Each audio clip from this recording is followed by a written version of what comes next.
Remix.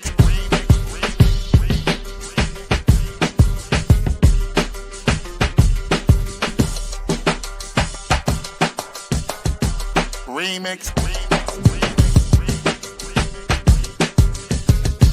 Remix. Remix.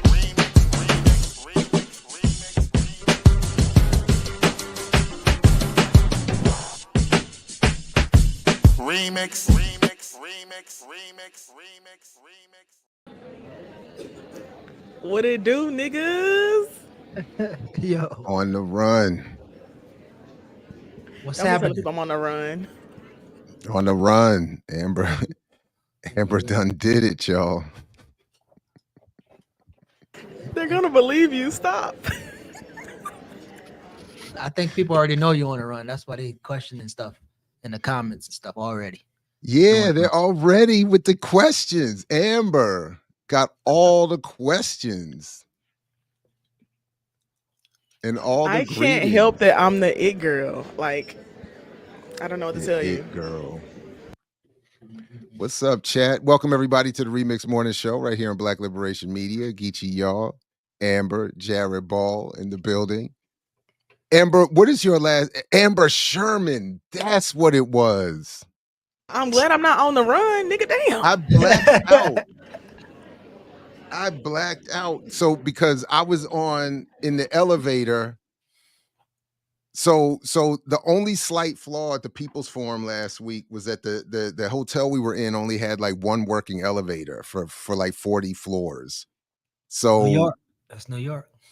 Everything was just so on one of the long waits for the elevator, we ended up talking to another couple, a black couple from Memphis who were in town.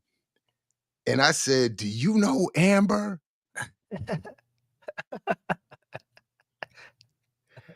And I couldn't think. I was like, "What is her?" Huh? Why would you ask them people that? And I said, "Do you know?" No, I didn't. I actually didn't. We struck up a conversation, and if I had remembered your last name, or if we had one less interruption, I would have brought it all up. But for a quick second, I blacked out. Exactly, love. Every time this motherfucker say my last name, I say, stop saying my last name. I'm not a doctor with a PhD. I don't need everybody to know my full name. But then you do this. We're gonna have to have a conversation off the screen. Like exactly. I'm gonna have to actually jump you because. And you tried. That's why I didn't show up last night. I knew what it was. Oh yeah, you try to get that man lined up. You talking about getting people robbed and stuff. Ain't nobody about to show up. I know. That's what I said. I just want y'all to know that Jared was like, "Yeah, I'm gonna set some time aside to make sure that we hang out. Thank you so much for considering me because I didn't think I was one of the cool kids, and you want to be seen with me in public. So I understand, appreciate that." And then he stood me up, and I said, "That's why." That's how that went. People. I took time. Is that an accurate? And asked you to hang out. You know who I could have called like 3 niggas who in love with me in DC. But what did I do? I called you, Jared, because that's how much I value you. What was the time? What did Amber? you do? Not what show was the up. time? What was the time, Amber? I called him in the morning. It was like 7:48 a.m. of the day. Yeah. On what day? Was that a weekday? It was yesterday. Yeah. It was Thursday.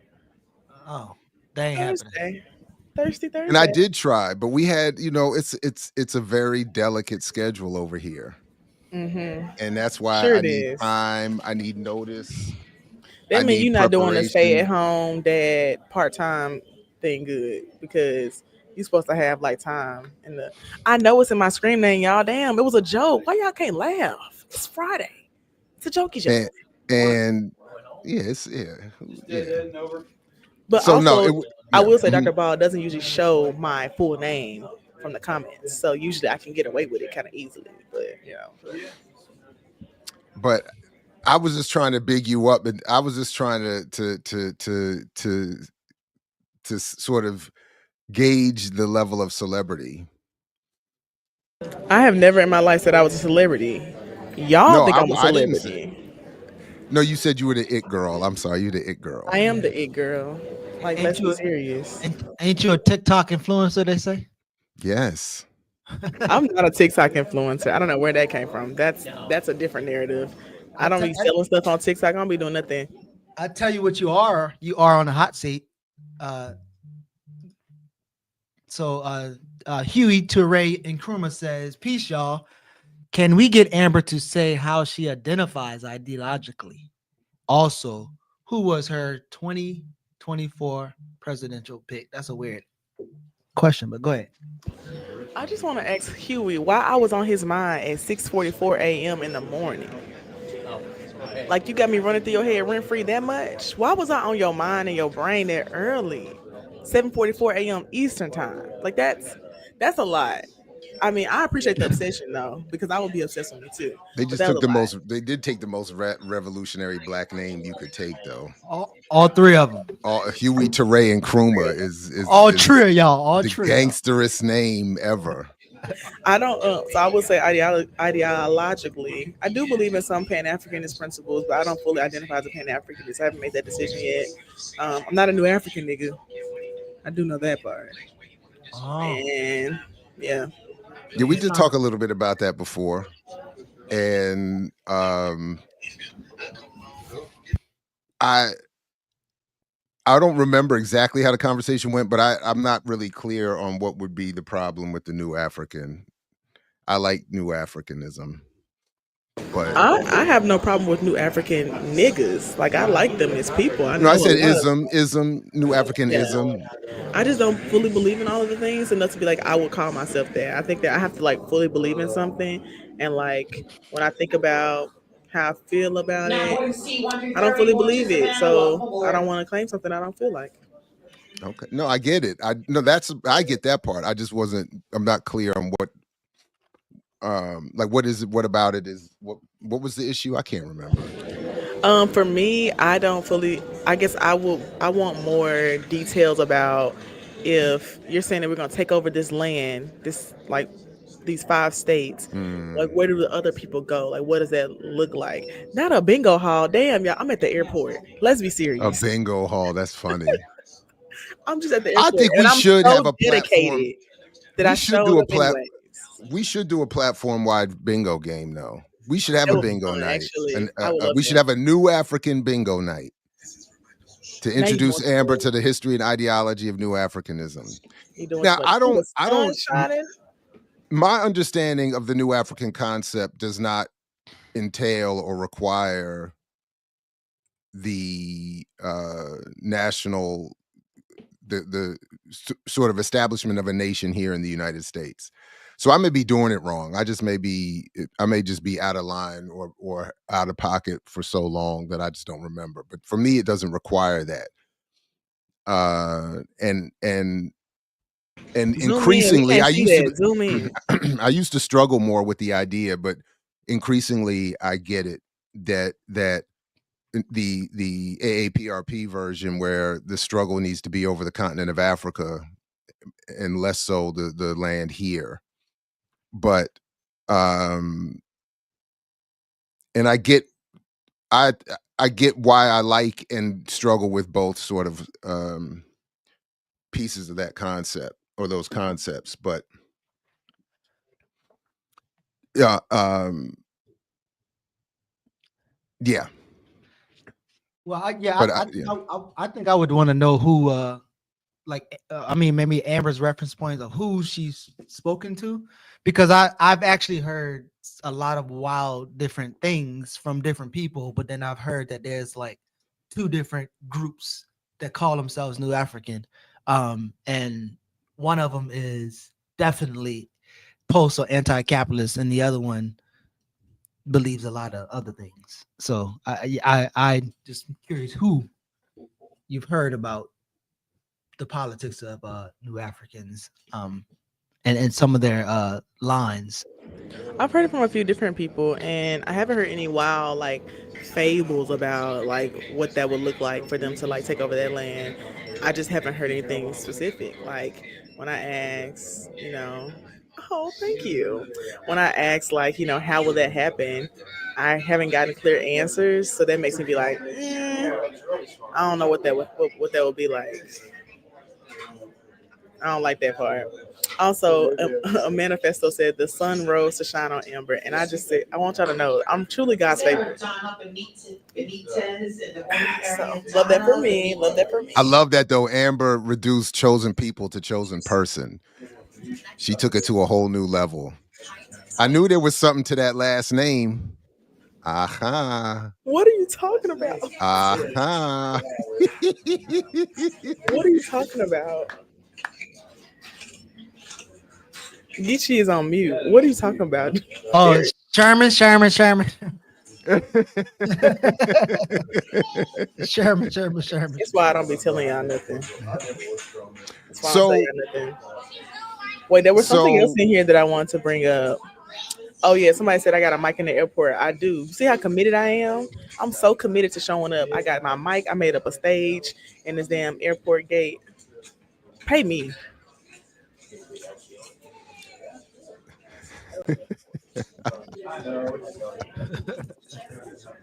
What are y'all no, I talking wasn't about? claiming her. I was saying that she's taken the concept to a whole new level from people to person. What concept? The chosen people. Oh, saying I'm the chosen Look, person. That's why I'm God's favorite. It's connecting. It's and then connecting. your Thank last you. name. See, I'm locked in. I'm locked in. Wait, how does my last name relate to this? You know I'm not a whole temp. I don't know all this. Come on now, connect the No, dots. Sherman is a stereotypically Jewish last name. So that's where I was. Yeah, that's why I said a couple weeks ago Slavery. I'm interested in the history of your name. Slavery did a number on us. My Yeah, God. Jewish stuff, Amber. Yeah. So that's where I was. That's where I was. That's the sort of joke I was running in, the lane I was running in. A little It was a actually little very joke funny based now in that you put it slavery, together. colonization, and biblical Hmm. mythology. What better platform for It the makes start of a sense. joke could you get? You know what I Chosen mean? people, chosen person. It's all connected now. But when you have to explain all of that for the jokes, they're not that funny. So we should let me stick to the jokes from now on. They're funny to me. I'm here. I thought it was funny, so I Yeah. get it. I appreciate it, and No, and my part of my family definitely on my dad's side is like partially from Germany, slavery, and my ancestors on my mom's side are from Guinea-Bissau, so Portuguese. So lots of slavery. colonization and slavery. So, all right. So look, we do have. Was there something else? Because we do I have some got store. updates. I We got got updates. updates. We got a couple stories to get to. If we have time, there is this Roland Martin video that I shared, Geechee, with our chat, that I would like for us maybe just to watch a little bit, because you know, When did but you share that? I didn't see it. no, this is a different text chat. Sorry about that, Amber. We gotta This why I create don't one fuck for with the three y'all. of us. Nah, bruh. This what I be talking about. I'm so excluded. You're not Y'all excluded. trying to David Ruffin me? Oh no. Oh no. There will be Nobody's bigger no. than the group, Amber. Nobody's bigger than the group. We would never. We would never. I'm actually bigger than the group. Anyways, okay, so I just want y'all to know that Geechee don't care about my safety because he was like, "Can I get this random man that watched the show one day your phone number so y'all can meet up and have dinner because him and his wife in town?" And I said, "Who?" So it was Josephus, and he was like, "Yeah, Josephus is in town with him and his wife." And I said, "Well, you lost me at wife."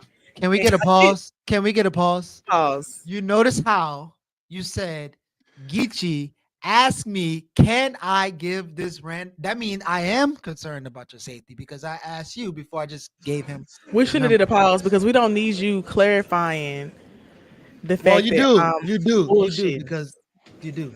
Because there you Oh my go. gosh, they should know I'm joking. Anyways, Geechee did ask. That's the whole part of the joke, Geechee, is that I said you gave my But if number you up. have to Yeah, explain the It's a joke, joke, then it's then not it may funny. not be that funny. it actually was funny. Y'all aren't funny. Y'all got Geechee on edge because y'all called him a misogynist at one time, so he's just super nervous about everything. Oh, we. Anyways, so I go out and meet Josephus. They got a friend who lives here too. Her name Tashka. She real cool. And so we met up for dinner or whatever, hanging out. I got to know Josephus and his wife. They're really cool. But full circle moment, I was like, "Oh, Natalie, what do you do?" That's his wife. And she was like, "I'm the ED at the Lighthouse Black Girls Project." I was like, "Really?" I got a grant from them a few years ago when they were doing like COVID relief funds to help me pay for my rent, like during COVID. And she was like, "For real?" I was like, "Yeah." I was like, "That is so cool," because I never got to meet them in person. We did like a little survey afterwards, but I actually never met the people. And it was like perfect timing because I really need to pay my rent. So it was so cool to actually meet the person who's the ED for the org that supported me and does support for Black girls and youth. Like it goes up to like 24 or something. I think it was like 24, 25 ish at the time. So it was really cool. And I'm actually going to do some work with their org, like helping to kind of do similar stuff what I do here. He was like, "I really want you to come on and do the Amber Sherman show." And I said, "Well, I already have a podcast, so we can do that. But I don't know if I want someone to call it the Amber Sherman show. That's a little too much." So yeah. It was really cool. It was very nice to meet Josephus. He introduced me to a lady here in Memphis named Tashka, who's also doing really cool work here that I get to connect with. So thanks, Geechee. And I also want y'all to know they understood all of my jokes and thought I was hilarious. The funniest So fucking person ever. so somebody tried to steal you from the Remix Morning Show? Is that what happened? He said, "I saw you one time. It's my first time watching the show on Fridays, and I saw your value immediately. They don't value you, queen. They don't value you, queen. That's not Let me skip. come over and we could just make this a big thing." I said, "I'm loyal. So nah, I can't do that. I can't do that. But I am down. I'm down to make some content, but I just can't leave them in a lurch like that." They say Skip being Suge Knight. Skip Knight. Sk- Skip Night. Somebody said I look like I'm Wow. selling insurance. Mm-hmm. And then I just want y'all to know he be trying to force people in the group chats and was like, "Don't mute our group chat." And I definitely muted that group chat. But he is funny. Very funny. Who? Skip. Skip. Oh Josephus. yeah, yeah, yeah, yeah. Skip a Somebody while. said the background is really giving slot machines, and that's so funny because I can actually see that. I'm at the airport for people who are joining late. I really Maryland does have love. a casino. They do? Yeah, Where? Atlantic City? No, it's downtown. New Jersey. No, it's downtown Baltimore. Right next to the Oh, it's on the Raven Stadium. water. It's on the water. No, not Yeah. really.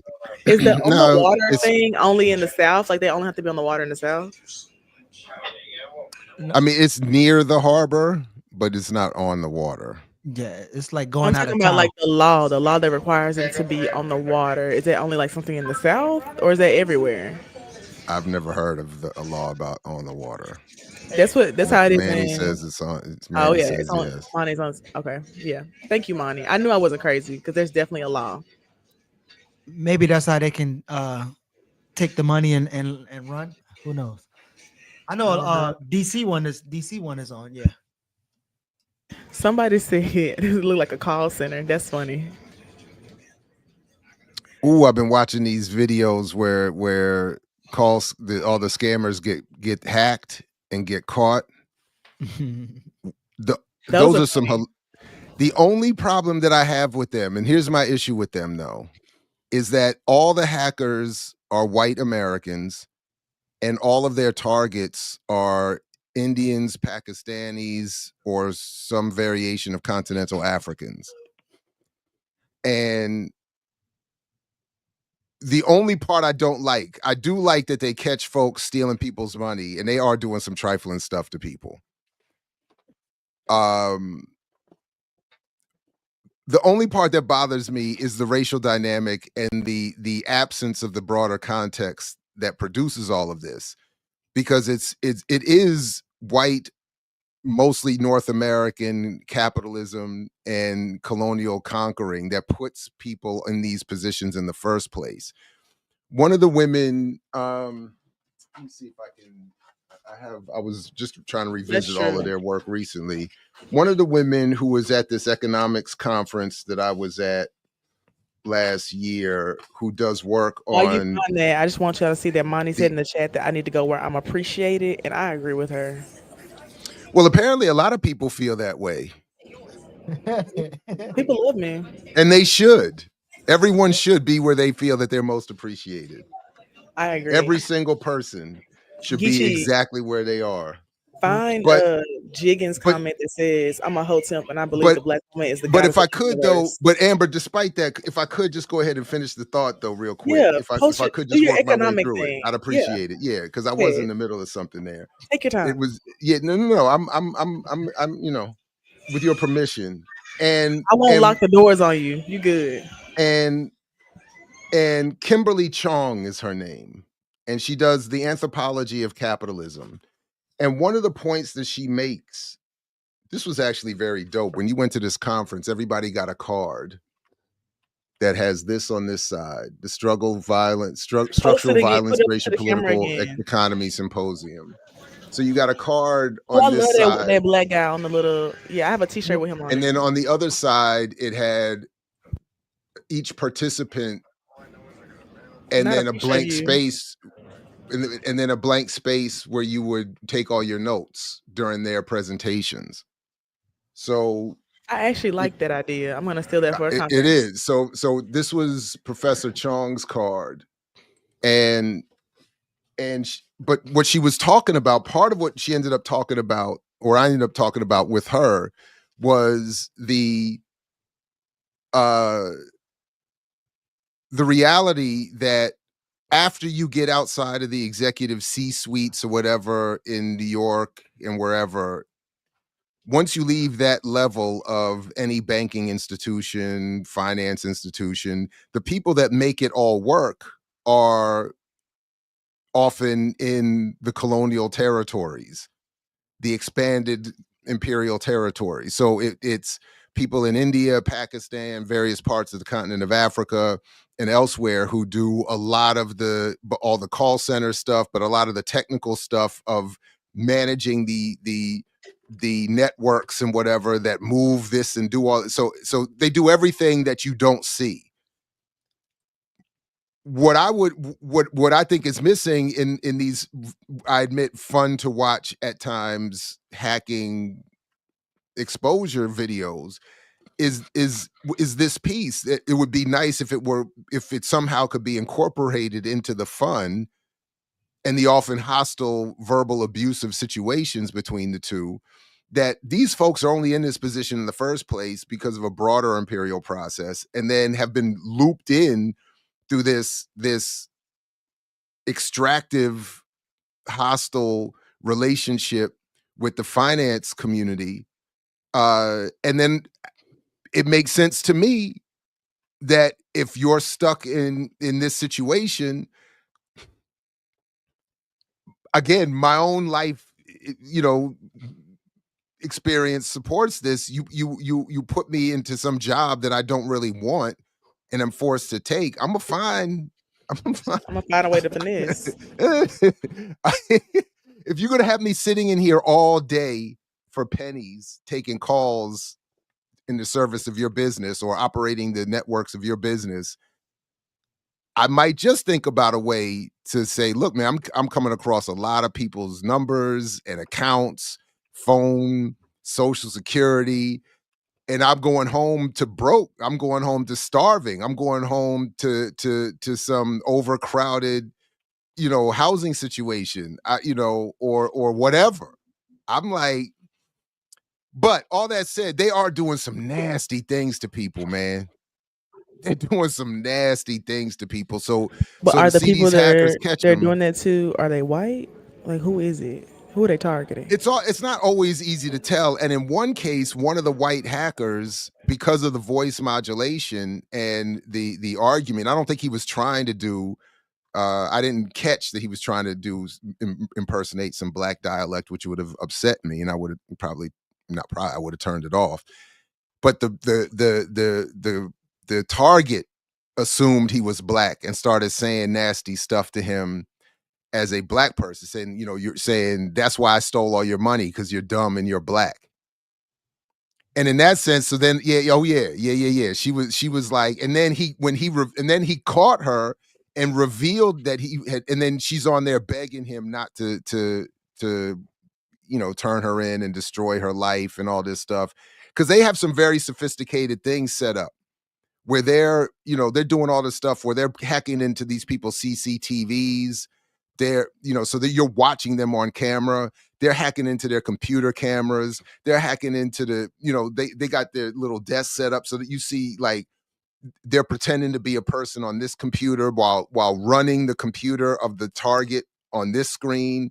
So the hackers are doing some sophisticated, they got voice modulating stuff and all that, whatever. And then for the audience, they're recording all of this and then narrating it. So you're seeing, now watch when I tell whoever who's pretending to be Jennifer, who's obviously, not a Jennifer. And then they expose them. So then it becomes this, it's layers of contradiction, because this white dude hacking this Pakistani operation is then the target himself of anti-black racism from this thief who's saying that's why I stole all you, because she thinks she's run a successful operation. She thinks she's gotten into his bank account, which he set up to be a fake whatever. So they're all, and then she got, and then she's over there, and then she's over there begging, like, please don't turn me in, please. And 5 minutes ago you were just saying, I deserve to be ripped off because I'm black. And I'm like, wow. I was like, so wow.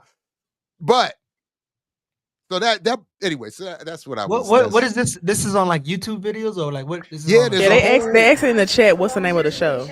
So I'll find a couple. There's a few of them, but I'll find a couple examples and post them. And we can even look at a couple real quick if you want. But it's a whole YouTube community of folks who do this kind of stuff, and it's just been one of the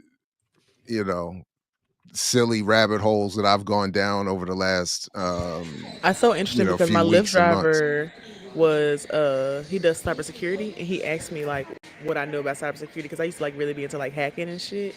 And actually, if somebody wants to teach me on the low, I still would like to get a little more into it, but we can talk about that separately. But he was asking me that, and I was like, I'm not telling you nothing. I said, what you know about cybersecurity? He said, I can't tell you nothing. I said, exactly. You're not gonna play me. But I do think that people who are able to do that are really cool. And we need the name of the show, Dr. Paul. I'm going to have a couple of them in a second. Somebody said I'm on the set of Sorry to Bother You. And that was the funniest one because I actually really like this show. What was this? Somebody said I look like I'm on the set of Sorry to Bother You. It's a TV show. So one of them is Scam Sandwich. One of the channels is called Scam Sandwich.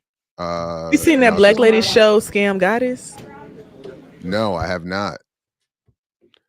But you can see like they hack into all of these. Like this was the one I was just talking about where I don't think you'll be able to hear it because I'm on the wrong browser, but you can see him. Actually, I don't know if you see it at all. What do you see here? Exit the full screen, and we can see it again. Hold on. Let me just pull this up over here. Okay, while you do that, I just want to say I don't have golden retriever energy, Brittany. The signal is a little delayed, so I couldn't tell Dr. Ball was talking earlier. Just want y'all to know I'm not that hype. I'm actually very relaxed. Okay. All right. So as I said, Scam Sandwich is one of the channels, and then you can. I'm going to show you two scammers literally sobbing and begging me to not post this video. But first, I'm going to give you some context. Are you idiot? I told you many times, don't close this one. You close it. Idiot. Many times I told you, don't do it. You dumb asshole. Fucking idiot. Dumb lady. Dumb ass. Why you close that? You a stupid slut. You have a small pussy. Smell a lot. You lose your money. Oh my God. Lose your money, asshole. Because you're black. That's why. Because I'm black? Oh, okay, so Yes, so not only are you stupid, but you're a racist. This is honestly now so he goes like this is a long. It's like it's over an hour of him. The only part that's flawed with the way they open that video is that what they leave out is that yes, he's catching her lying, and yes, he's exposing the fraud and the hacking. But it starts off almost like a regular call center call, and then he through his rudeness ramps it up. And like, not that she is being justified in her racism, but it takes a while. He walks her through and says a lot of really mean things to her before she responds in the way we heard in that clip.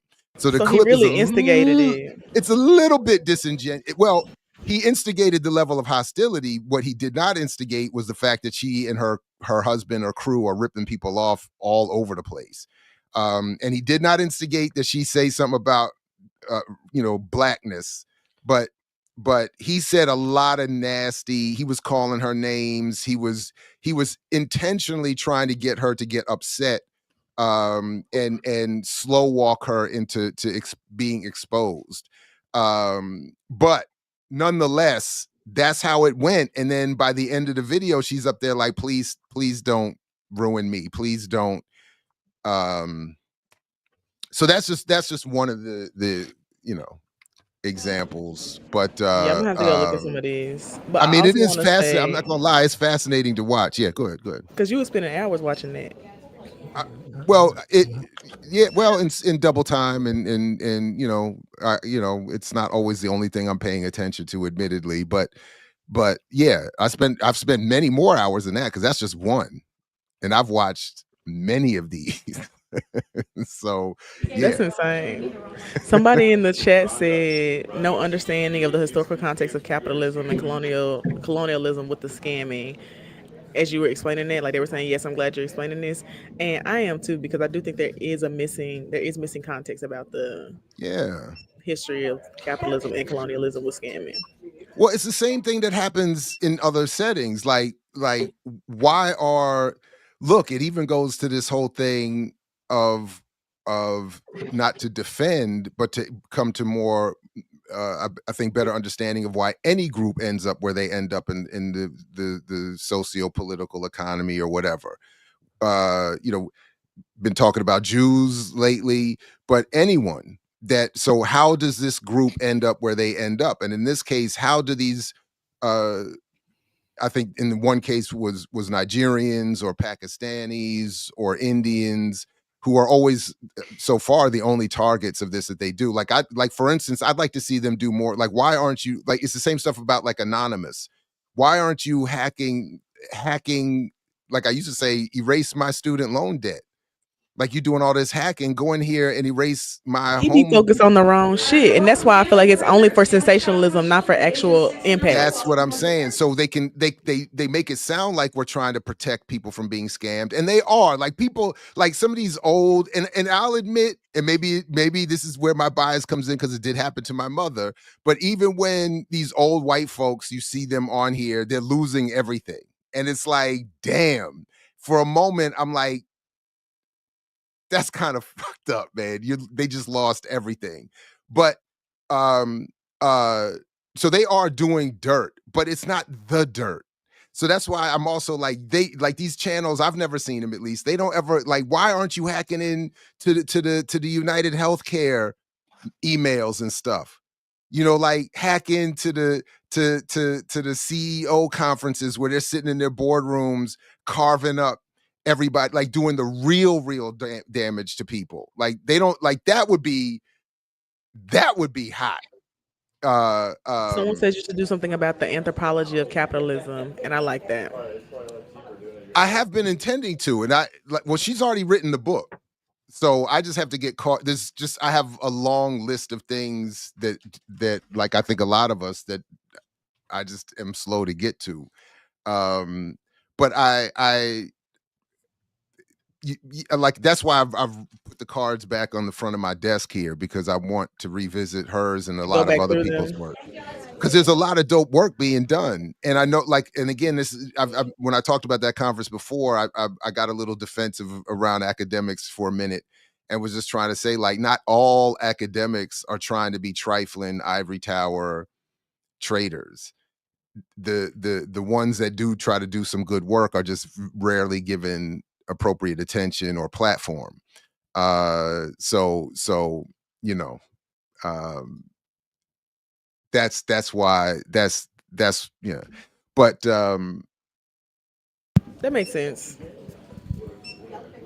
Somebody else in the chat said that's not good if we keep feeling like Jab and Geechee are not appreciating Amber. And I agree. Y'all should both send me $50 just to make it even. how did we get back to that? Because I'm Amber just will reading what find the people saying. Amber I'm is just even in reading what the the people airport and she saying. went to go find a chat from like an hour ago. I know, Just- like you worse than a proof texting pastor, right? You hear me? That Oh, joker will wow. find a But at verse in least that I'm not Bible. Marvin Sapp. Oh, well, it sound like it. Marvin says y'all ain't leaving here until I He get said, close the 40,000. doors. He said, close the doors. I ain't gonna hold y'all. When he said, Oh, the let's best in sow a me. small seed, I'm thinking, oh, he rich. He probably think a small seed is like $2.50. But then he said $20. I said, wait, now $20 ain't nothing. I could do $20. Why you locking the doors for $20? But wait a minute. We do have a crisis that we have to address here. Can we skip to something real quick? Do it. Because your boy is apparently back. And I don't know what this is. I have not seen this yet, but I've only seen the headline that he's back, and we got to see what's up with your boy here. Oh, Terrence Like, Howard. hey, you see that foundation crack right there? That's going to cause a falter in all of these things. And your bedroom over there, where your children are at, they're going to die. That's all over, and then you're like, okay, well, let's rebuild this. If you know that the outcome is there's an immediate danger associated, and the immediate danger is 2045.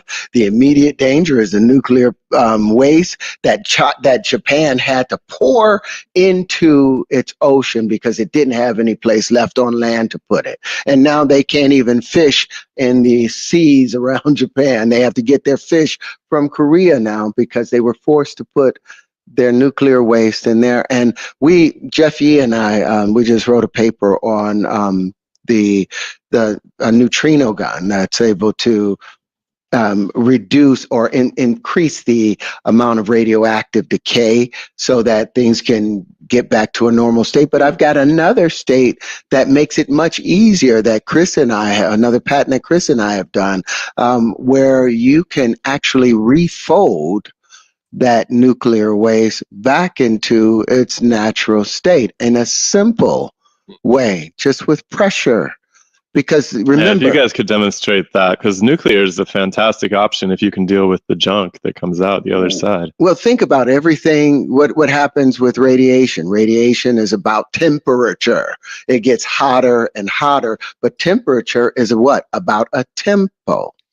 Maintaining a tempo, speed, a particular speed of incidence that causes interaction. So since everything is unfolding through heat and through low pressure, everything unfolds. Nothing unfolds into a high pressure system. Radiation is unfolding in low pressure systems. So why not create a high pressure system? What'd you say? Is he a meteorologist now? He's he's an all world solving scientist. It's something about him neutrino becoming gun sounds interesting. It's something about him becoming a hotep that's specifically obsessed with Japanese culture that is just too much for me. Because he is specifically obsessed with like Japanese culture, specifically like Asian culture, Japanese culture, and it's weird. He definitely fine as hell. Ananda's focused on what's important. Yeah, he fine as hell. As long as he don't talk, it be fine. As long as he just don't say nothing. Neil deGrasse or whatever his name is, Tyson, supposed to be beefing with him? No, he already answered him. Hold on, let me play the rest of this, and then I got a quick answer to that question. The people in the chat say you should cut this off. Oh no! No, you can't cut off this. Fold it back. That's what they say is going on in stars, I suppose. That's what fusion is to some extent, right? And if you could do it, can we make some stars? We can do it. We can do it. That's what the patents are for, and that's why I'm looking at the resistance like, oh, you guys don't want to be a part of the future. Okay, then we'll build our own breakaway society and we will use this Oh technology wow. and become the new Atlanteans, or Numerians, because it has happened before. There were particular villages that were still using stones and rocks, and there were other civilizations that had 200,000 years ago that had, greater technology than we have today. And I think that's what's about to take place. I'm done trying to convince the world or trying to convince, because the evidence is there. What's it going to take to build some of these technologies? Just a group of collectives of people, we're doing it ourselves, starting it with the linchpin and the other applications, and just slowly Linchpin. build. And, I'm going to trust that the Yeah. creator is bringing the proper people to allow this to happen. I'm just going to stay busy doing the work that I'm supposed to be doing. And people are now coming and joining, and the proof is getting out there. The truth is getting out there. We're going to turn a lot of these things into toys so that children can play with. We're writing books. I'm no longer trying to teach the adults you cannot fill a glass that's already full, but the children. So who's going to give their children to Terrence Howard for teaching? Number one. And I can't wait for Professor Dave and everybody to come out with their videos debunking all of the scientific claims that he's making. But that to me, but what I find interesting, what I can understand, and this is why he's hanging out more with the Peter Thiel types, White people, and specifically the Peter Thiel, Joe Rogan types, because they are, and the Weinsteins, who are Eric and the other one, his brother, that they're on this whole thing of let the billionaires go off and create something new. That's what all these tech billionaires want. Get rid of the governments, get rid of all the existing regulations. That's why they're always trying to create islands for themselves and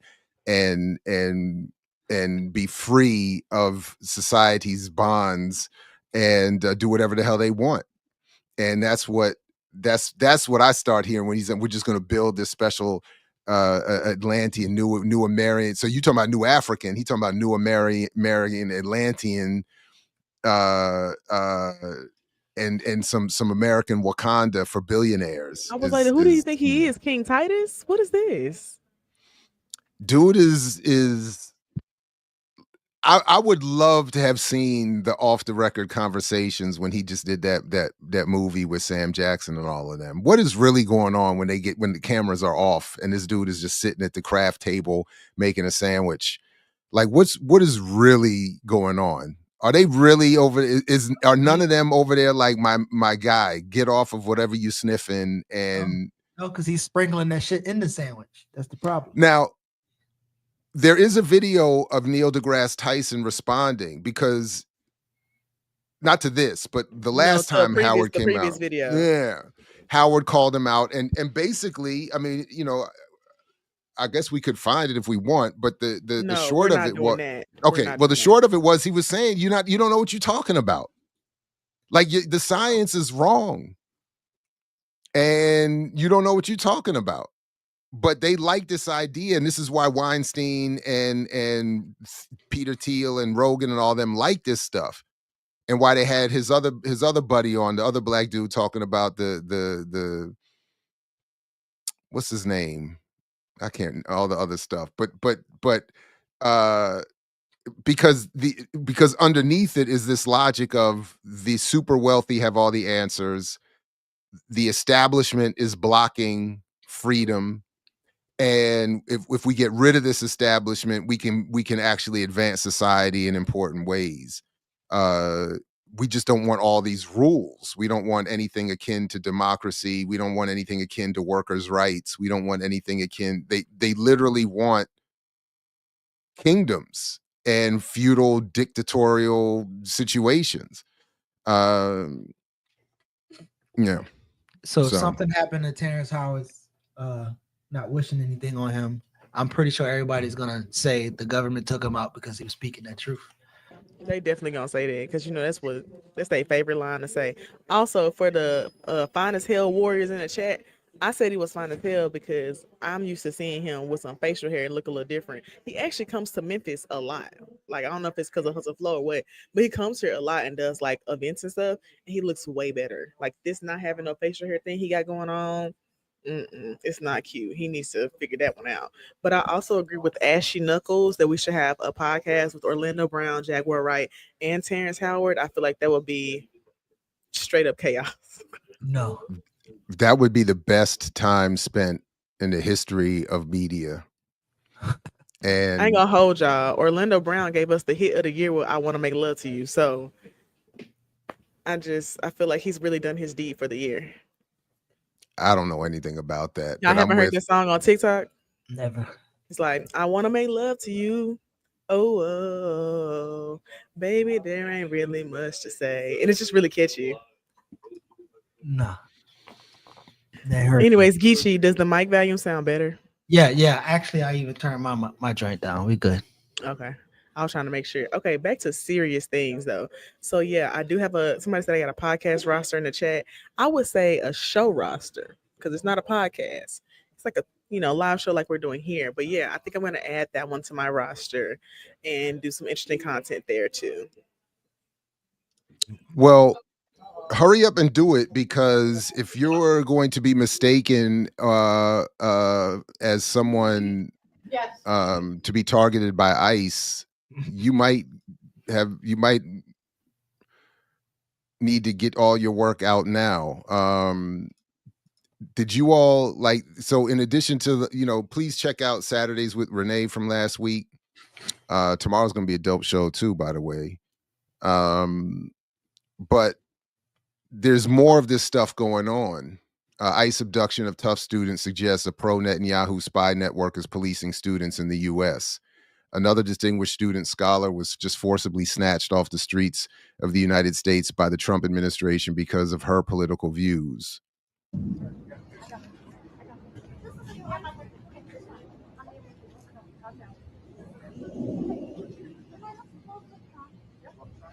This is crazy. I think that's what the anthropology of capitalism comes from. Not the anthropology of capitalism. Might take those masks off. Well, this Donziger guy he had a long struggle with Chevron Is Corporation. this a kidnapping? Yeah, he did. I remember that's the one who went to prison, federal prison, was like on house arrest. Yeah, you don't look like it. Why are you hiding your faces? Why are you hiding your faces?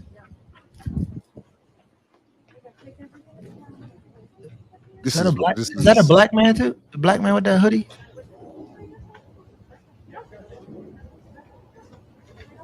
I can't tell. Can I see some faces here? How do I know this is the police? Seems like bullshit to me. Is that Certainly a Range looks Rover? like it. What the fuck?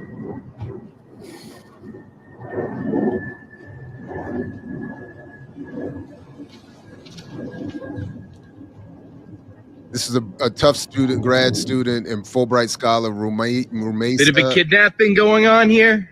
Alt's Turk, literally being disappeared off the streets I don't know. near There's Boston. something about him being up high recording this and not being down there helping her. It feels very white bystander-ish to me, and I don't like What do you that. mean help her? Yeah, I thought the same thing. I mean- thought, but what else? But honestly, what would you? What If would he was anybody closer, else he do? could have got a better shot of their faces, and that at least helps. Like that's something we do here in Memphis. We have a rapid response ICE group that will go to the scene immediately and get videos and pictures of their faces, because now actually, because they took pictures of their faces and have been posting them on socials, the ATF had to admit that they've been working with ICE, because at first they kept saying they couldn't comment, but now there's pictures of their agents everywhere. So now they're admitting to their operations, and it helps to unmask them. They're wearing the mask for a reason. Post their faces, make sure they're everywhere so people know exactly who they are, and now they don't have that level of anonymity anymore. So I think it's a big deal, because people could then see who those officers were and look out for them where they are. I'm not discouraged. I'm not. But that's not going to stop her from getting snatched up, and it's not going to stop them from sending another group of agents. So that's all I'm saying. I don't. It's not gonna stop them, but it does make it harder because since we've been doing that in Memphis, they've been trying to like figure it out. Like they can't finesse the way they were before. They have been like not been able to get people because we're so on to them. Really? Yes. Again, they're rolling up on students with Individuals. masks. I mean, but and, I think and- it's different and- because she was walking. Because people are usually in cars in Memphis because we don't have good public transit and stuff like that. It's not a walkable place. So yeah, it was easier for them to get her. But here it's a little bit harder, yes, because people recognize them immediately. They have folks who are protecting them. Like we're protecting And people. then We're what? not letting them just go. But that's what I'm saying. Even if they were unmasked and walked up on her or anyone else, what does knowing who they are do to stop it from happening? That's all I'm saying. It protects other people. It doesn't stop her How? from being taken because when people post about her, like post about the officers, posting their faces, even with the mask, it does take away a level of anonymity. I've seen it happen. Like it does work. But they're not doing it They because don't do they're it. not. But it's not a group of anonymous agents who are doing it, who need anonymity to do it. It's I a know federal. that it's for people, not for them. I'm saying for the people to know, because a lot of people. We were talking to folks here in DC because the thing I was doing up here was around organizing stuff, and a lot of folks were saying they didn't even know that ICE folks use a lot of regular cars, that they have blacked out windows, that like they're in certain vehicles. Like, they didn't know any of that, so it does help to provide that But information. so help what though? So you're saying then It you helps see people the to person know. and you can get away? Yes, or you can warn All right. people. If we can tell them that they're in this neighborhood, then they know what's happening. Even if one person is taken, they still can protect other people. Like you making it seem like if one person still is getting taken, then it doesn't even matter, and that's not true. That's not what I said. That's not what I'm saying. I'm saying I don't. What I was trying to parse out was the difference between what this person was doing, what you're suggesting being done, and what I would like to see at some point where people physically intervene, which is a lot to ask. And I'm trying to get encouraged that we get to a certain level of hopefully organization around that. That's what so I'm not trying to downplay, but it's this, and I just don't see it even as doxing fascists. If you roll up, if he got closer and their faces are still covered, and even if you unearth who they are, it just feels like a Pyrrhic victory. It doesn't challenge. It doesn't prevent people from getting snatched up later or elsewhere, or. But okay, I'm happy to be wrong. That's fine. I would disagree That's on fine. that, but I think it also depends Okay. on where you are, and a lot of Yeah. people are being like attacked here in Memphis, and they're usually in their cars. So having someone who can drive them places, or having people know exactly what they look like, so they don't roll down the windows or open the door, like a lot of that stuff is important. I agree with what Elon said. He said making the officers' faces known is important. It is. It's very important. But again, Because I also think they should be ostracized from society too. Like they can't go a You're lot of skipping places. a step. You guys keep. I love when folks. All right, that's fine.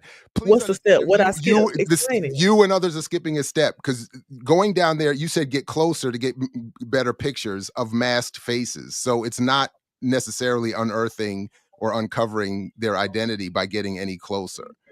That's I would disagree. Okay. So then, all right.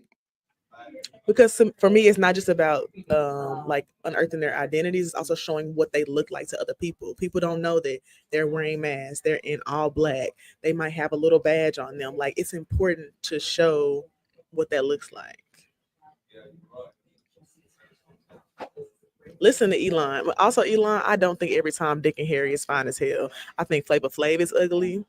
I think that a lot of white men are ugly. I think that a lot of like old school people that like the rappers or like actors people really like, I don't think they're attractive either. Other than Denzel Washington, the rest of them aren't attractive to me. So actually, they aren't every Tom, Dick, and Harry that I find attractive. I just want to make sure I cleared that up because I don't want y'all to think I think everybody fine.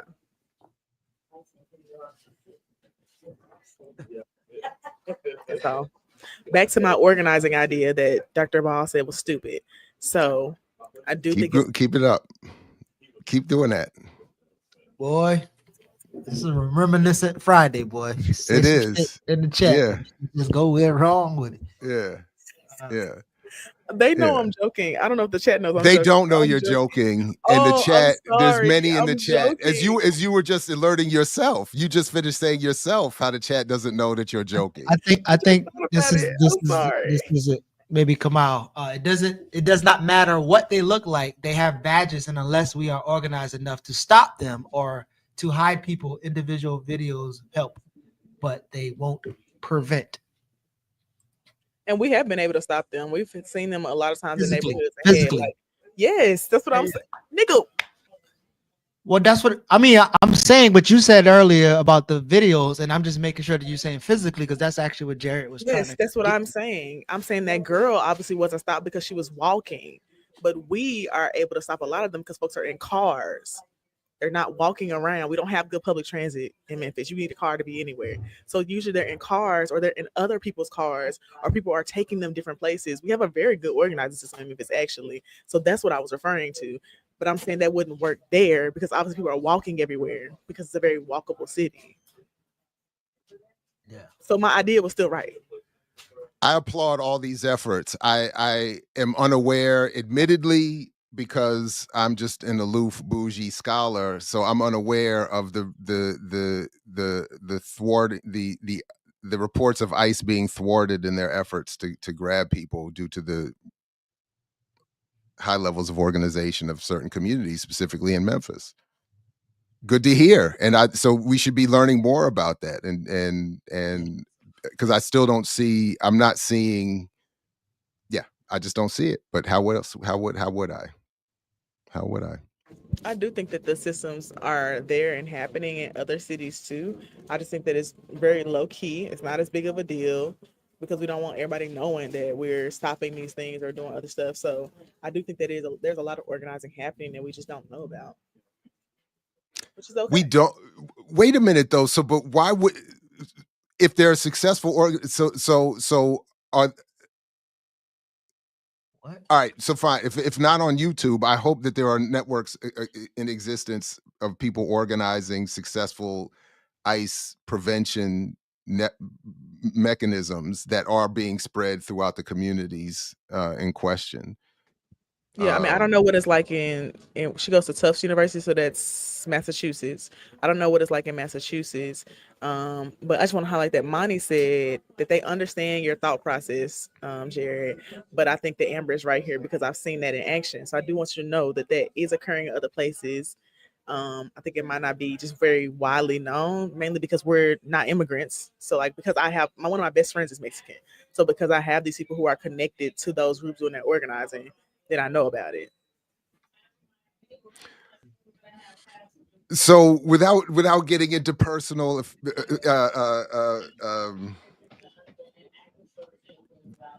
affiliations with the migrant and immigrant community, I'm not unaware of immigrant situations and crises, and that's why I'm very much interested in successful ICE prevention tactics, because given the way ICE rolls up on people at schools, including high schools, colleges, workplaces, I'm just unaware of how the walkability of a city has any impact here on any of this, and I'm skeptical of the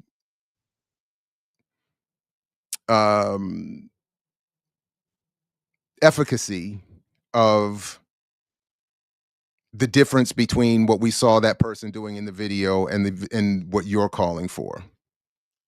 So, but again, always happy to learn and continue learning. I think the walkability is a factor because I think that when you live in somewhere that's more walkable, you're more likely to be out by yourself walking around. For one, I think that's the biggest one. Two, when you live in a place that has a lot of public transit, like good public transit, you're more likely to be taking that public transit. Like I took public transit while I'm here in DC because we have a great public transit system here. I live in Memphis. You have to have a car to go anywhere. It is not public Somebody transit. clipped that she said great public transit in DC. Shut up. Anyways, we don't have that in Memphis, and it's not very walkable. Most of the places, half of my neighborhood don't even have sidewalks, so people are usually in a car. So it's a more easily controlled environment if you're in a situation like that. Like even if you get I pulled just over. don't think ICE is any less successful in this area or in New York or in any public transportation heavy area than they are where it's more walkable. I just don't think Somebody so. should do a study at it. Yeah, and I also think I also would like to learn more about the efficacy of these tactics. I mean, from I saw reference to cop watch, to surveillance from on high, as we saw in that clip, to what you're describing. Musa said last week teachers at the DC elementary school stopped their colleague from being detained. Again, I rest my case. That's my point. This is what I'm saying. And I would love to know more about that. But in the instances like that I am familiar with, it has less to do with the ICE agents being identified through badges, cameras, or masks, and has more to do with people intervening and or knowing certain aspects of the law and having it applied or offering some levels of protection. That said, I am all for it. I've been a long time proponent, have at one time practiced it, of cop watch, of filming these folks and getting badge numbers and faces when you can. So I just want to say I agree with Zenzi, who said that we always have to wait for perfect and absolutely perfect conditions in order to take some action. And I agree. I do think that sometimes people are waiting for the absolutely perfect condition and situation when we should be taking action every single time. And I can talk to you more about this offline, Jared, about like some tactics that we've done. But I do think it actually is helpful to identify them in some places because not everyone is using ICE agents. They're using ATF, they're using Homeland Security. And those people in Memphis are used to going undetected. So being able to put a face to them and like put them on blast actually does affect them. They've been getting real pissed off. I feel like I'm being said to have said I didn't say it wasn't effective. I didn't say I didn't say not to do it. I didn't say you said it was ineffective. I'm saying I feel like and I didn't say I didn't care if somebody gets arrested versus someone getting freed. I mean, I didn't say you didn't care. I said that you felt like you didn't see how what I was explaining was showing how that would stop her from being taken in or detained. And I said that's not what my point was. My point was to say that he still should have gone down there to do something. And I don't like the constant bystander effect that I see with people. Like, ain't nobody trying to stop shit. We're not trying to get closer. We want to do a video from an up angle to post on Twitter later so you can keep going viral. And again, that's where I said I agreed with you. In fact, but I'm also trying to be realistic about what could be expected. Who is that person in the window? What could we logically expect them to do? Were they to run down there and get a closer look? Is that going to have, to what extent is it going to have an effect? So that's all I'm saying. Because I already know how if when the cuffs get put on me, I would be I would be mad. I'd be like, you just gonna stand there taking pictures and get your likes up? You gonna get your view counts up on my arrest? But that's from the perspective of someone who getting put in the car. I don't I just that's all. I'm encouraging more forethought and consideration around what we could be expected to do, what we should expect people to do, what would and would not have certain impact.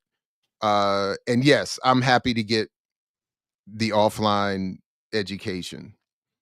I just feel like if Kamal gonna come in the chat talking shit, then he should come on stage. But I never said Memphis was an ICE-free zone. I said that we have a really good organizing structure there that we're able to stop sometimes folks getting detained. So please shut up. But yeah, I can definitely talk to you about it more, Jared. What do you have, Geechee? What do you think? I mean, I already said what I think. I don't know the condition of that person who was filming, and I think Ntume made a good point that if they were to run downstairs, the thing could have been over by then, and they wouldn't get filmed at all. But yeah, I don't know.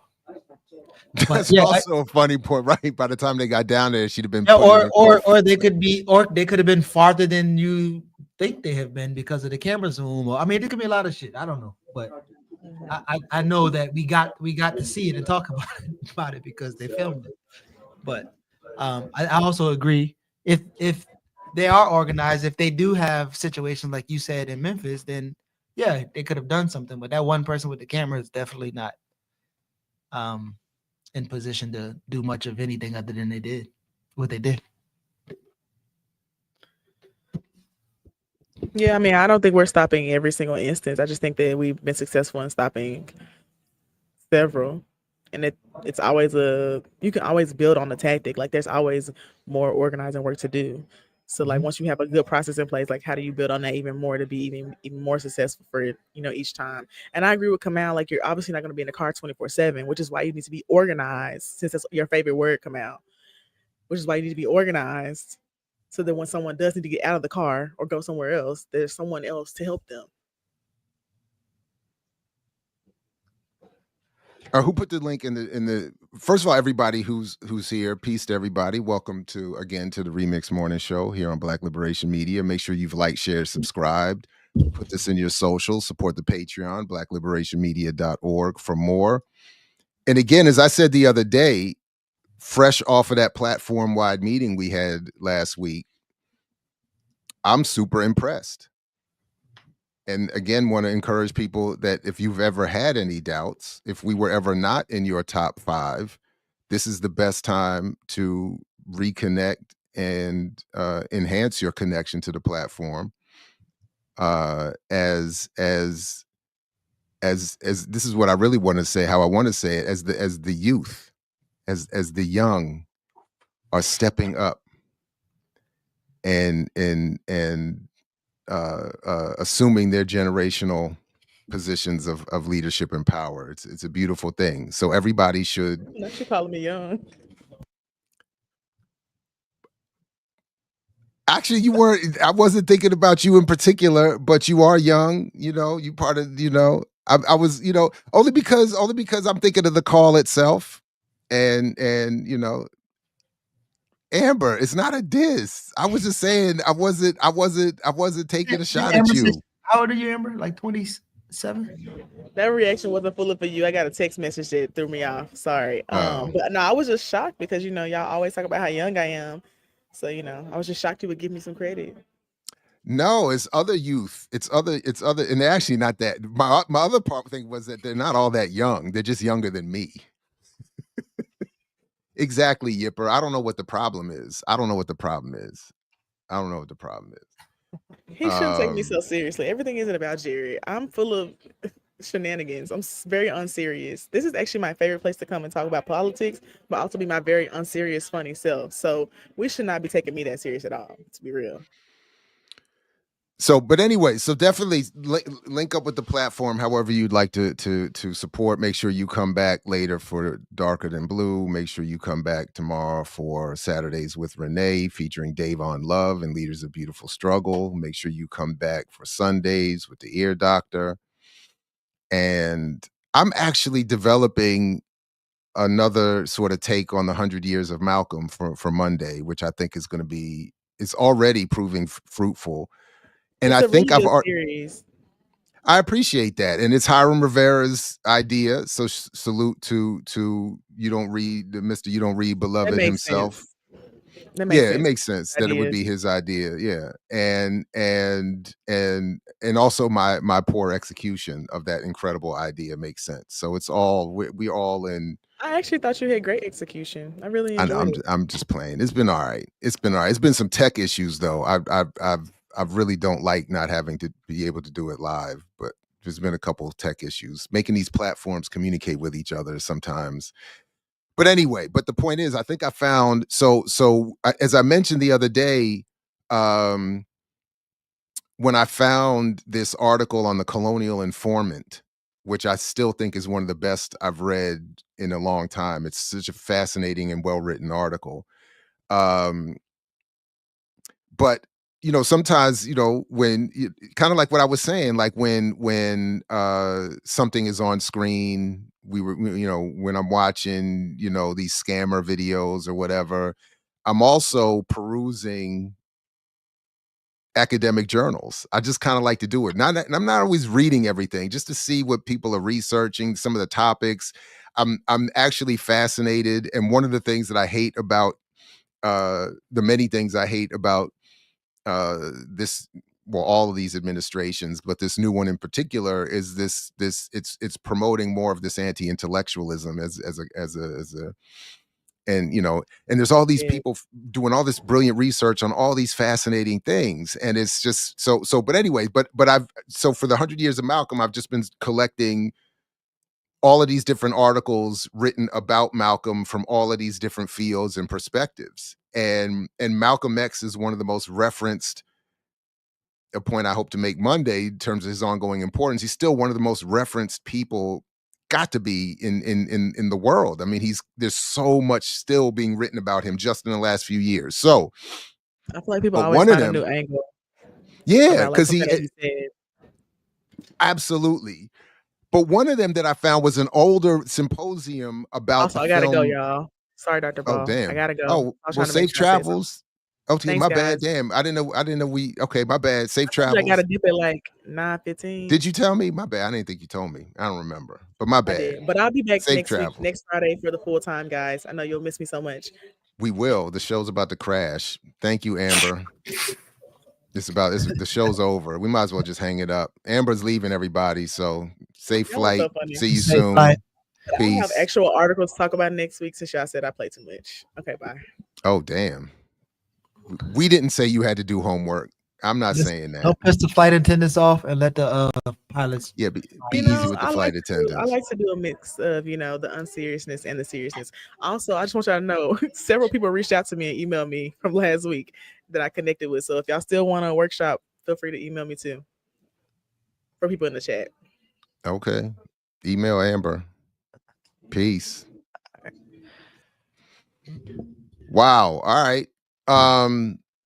Anyway, so what I was saying was, and everybody, please like, share, subscribe on your way out. I know that once Amber leaves, everybody's gonna leave with her. So just support the platform on your way. Because I know the show is taking a downturn. But and we apologize in advance. But I found this article about it was a symposium in a cinema journal about Malcolm's Spike Lee's film on Malcolm. Mm-hmm.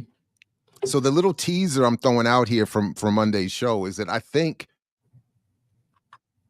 I've found, if folks remember, for a long time I've been saying that A Life of Reinvention by Manning Marable is a departure from his previous work. It's so bad in its argumentation and scholarship that it doesn't make sense that it even with whatever other disagreements anyone might have with Marable, he was just not that guy to be that far off. And I think I found some evidence that supports my claim. I think I found a 180 that Marable has taken or he took with that last book he wrote, given what he said about the film. And I wish I had gone back and found it when I wrote my essay for a Lie of Reinvention. I would have loved to work this in, but we're going to talk about it Monday. So this was a nice little intellectual gem that I think that I stumbled upon, and that I'm not aware if anybody else has caught. So there it is. Give us a sneak peek. Dr. Ball, will you listen to my song Drip Drip? What? So I'm not a DJ and I'm not a music producer, but if you email me at mixwhatilike@gmail.com, I'll have a listen to it. That was my worst experience in radio, bro. Like having people slip you their mixtape and their songs and stuff. There's this one dude in Greensboro, North Carolina, who used to rap over whole songs, like the audio and the vocals, and he would rap on top of it, and it was very bad. And out of all the people that I dig in the crates, the only person that I actually enjoy was Life Jennings, but everybody else, shit was whack. So yeah, you asked for a preview. Let me give you. Here's a preview of what I'll be talking about for Monday. But check this out. This is Manning Marable's Malcolm is Messiah. It's a contribution to 1993 academic symposium. So it's part of cineast. I'm not sure how to pronounce that journal from March of 1993. And this is one of the parts that I'll where Marable says here that the battle between Elijah Muhammad and Malcolm is shown as grounded in personalities rather than in differences stemming from ideology and politics. Elijah Muhammad's, he's talking about why Spike Lee's film based on the autobiography is a problem. Sorry. So he's saying that the film focuses on the personality differences between Elijah and Malcolm, not ideology and politics. Elijah Muhammad's sexual misadventures and Malcolm's silencing for his chickens coming home to roost remarks following the assassination of President John F. Kennedy are the principal reasons given for the rupture in the nation within the Nation of Islam. To be sure, Malcolm was personally disillusioned with the private greed and public hypocrisy of the core leaders within the Black nationalist formation, but Malcolm had been moving away from the nation's focus on spiritual issues for many years. Throughout 60 to 63, Malcolm X frequently spoke at hundreds of public forums on public issues, the civil rights movement, and even foreign policy, something completely alien to Elijah Muhammad. Muhammad's brand of Black nationalism sought solutions to the Black community's problems from within, focusing largely on questions of business development, personal hygiene, and socially conservative behavior. Malcolm's vision was always fixed on the larger world. It was not sufficient to save souls if one could not challenge social injustice. So, and my point is, this part with other parts of the article, to me, show a massive contradiction in the final work he's known for with his book on Malcolm, because the book on Malcolm that he produces sensationalizes all of the personality differences and none of the political differences. That was my whole major argument. Mm-hmm. So here he's saying Spike is ruining Malcolm by making it all about the sex scandal and the this and the that and the this, when it was really about his politics and ideas. And I'm saying, bro, yeah, you waited what, 10 more years and did 10 years and then did the same thing worse. Because with the movie, it's maybe the impact is worse as a film, but it's just Spike Lee. But when you're Manning Marable giving academic credential and bona fides to it all, and having your disciples like Peniel Joseph and others carry that same logic and work into their work, which gets drip dropped into documentaries and Netflix series and Disney series, it's a massive problem. So I was like, that is really, really wild to go back and see what he had said then. So that and a couple other things from that article and some others will be what I, so that anyway, but my sort of goofy nerd brain loves more than anything just the ability to go and find those articles and be able to sit down for a while and find that stuff and read a few of them and read through some other things. I love that. So yeah. Spike Lee should have had Wesley Snipes on his writing team, because then Wesley Snipes did some work with John Henry Clark or published something for John Henry Clark. Well, Wesley Snipes did the narration for A Great and Mighty Walk, which was the St. Clair Bourne film about Dr. Clark. And because Snipes had an affinity for African-centered work and Dr. Clark, and I think his production company paid for it, or he paid for the production or something like that. Yeah, I think. And I've always suspected that's the real reason why he got in trouble with the taxes. Oh yeah. Well, I mean, I think he could have introduced the Malcolm X that John Henry Clark influenced as he was on his way of. But see, that's sort of my point, that Wesley was walking too close to that. Oh, you about to use your fame and celebrity to do some unsanctioned African shit? No. Hit him with the taxes. We thought he was safe because he had an Asian wife. No. Hit him with the taxes. So listen, I actually didn't realize that even talking about John Henry Clark and Wesley, So back to Greensboro. So in Greensboro, that actually was my radio name, Snipes. And Oh, it's that's interesting. it was unfortunate. But no, like there were artists that used to bring stuff, and then Knife Jennings and his team did bring his CD by, and I listened to it, and I ended up taking it back to college with me. And it was Snap, his first CD, Snap. And then the other weird thing was because I was, used to look like Wesley Snipes when I was younger, or Don Cheadle when I was in I think middle school. This is funny too, because Snipes is from South Carolina. One of my teachers introduced me to to Wesley Snipes' dad, and he was like, "Who's your mama? Who's your mama again?" so it was pretty kind of funny when I met him and was told that I actually kind of looked like him. So that was my name in Greensboro. Yeah, I don't want to offend anybody, but that would be some wild reveal to find out that you Wesley's. That would have been, yeah, but nah. My pops look like me too, so nah. So, by the way, one of the other articles that I found, I think this is a Bell Hooks article, because somebody just asked, and I don't know if this was the same thing, Dr. Ball, who was the white lady who said Malcolm X's version of black manhood scared her, the one who was involved with the film. That's Wendy Wolf. Oh, yeah.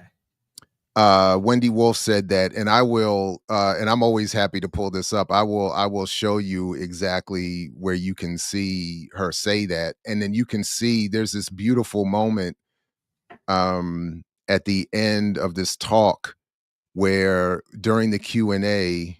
So let's see.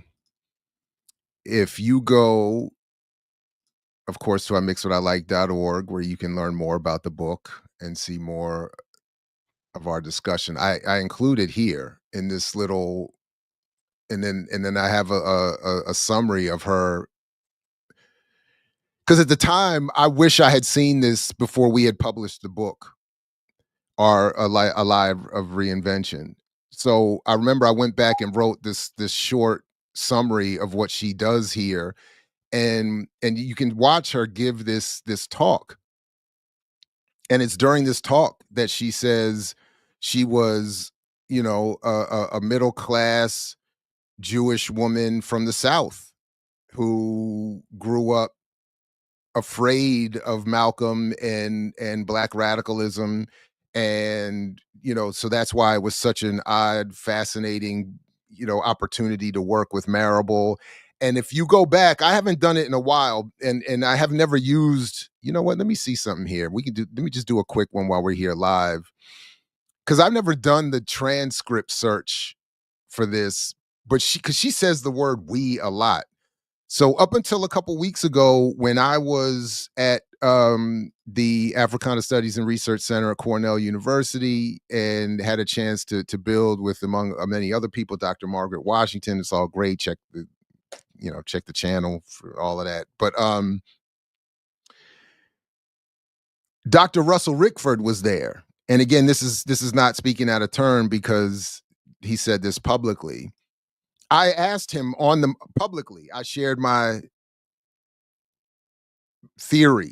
hypothesis that Manning Marable never saw the final version of the book, and that he, that this was, because what part of the evidence I had was how many times Wendy Wolf says "we" in that lecture about the editing process, and we chose this, and we did that, and we, and while also at the time saying that the real Malcolm scared her. So I was like, this is an odd.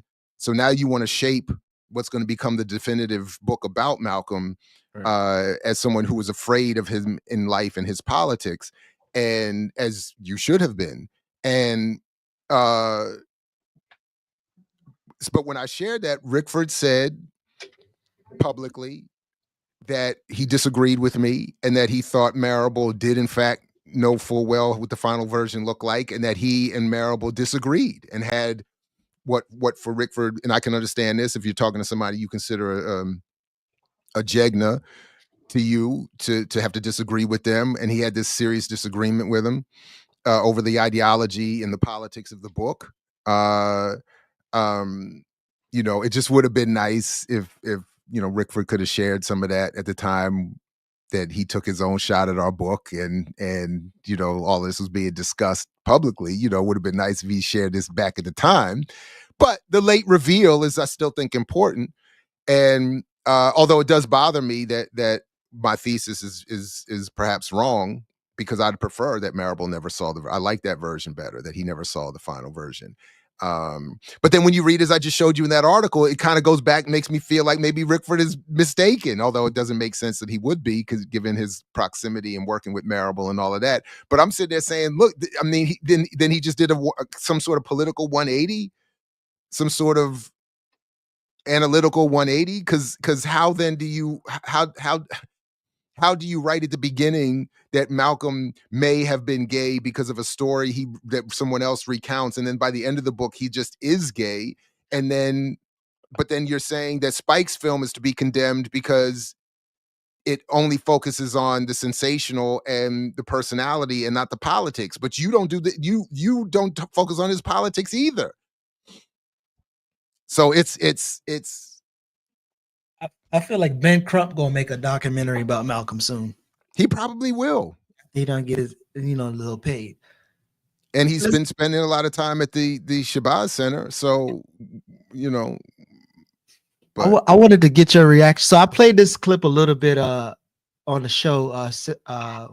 Wait, Jigen is asking, hold on a second. Why Malcolm X and why now? What?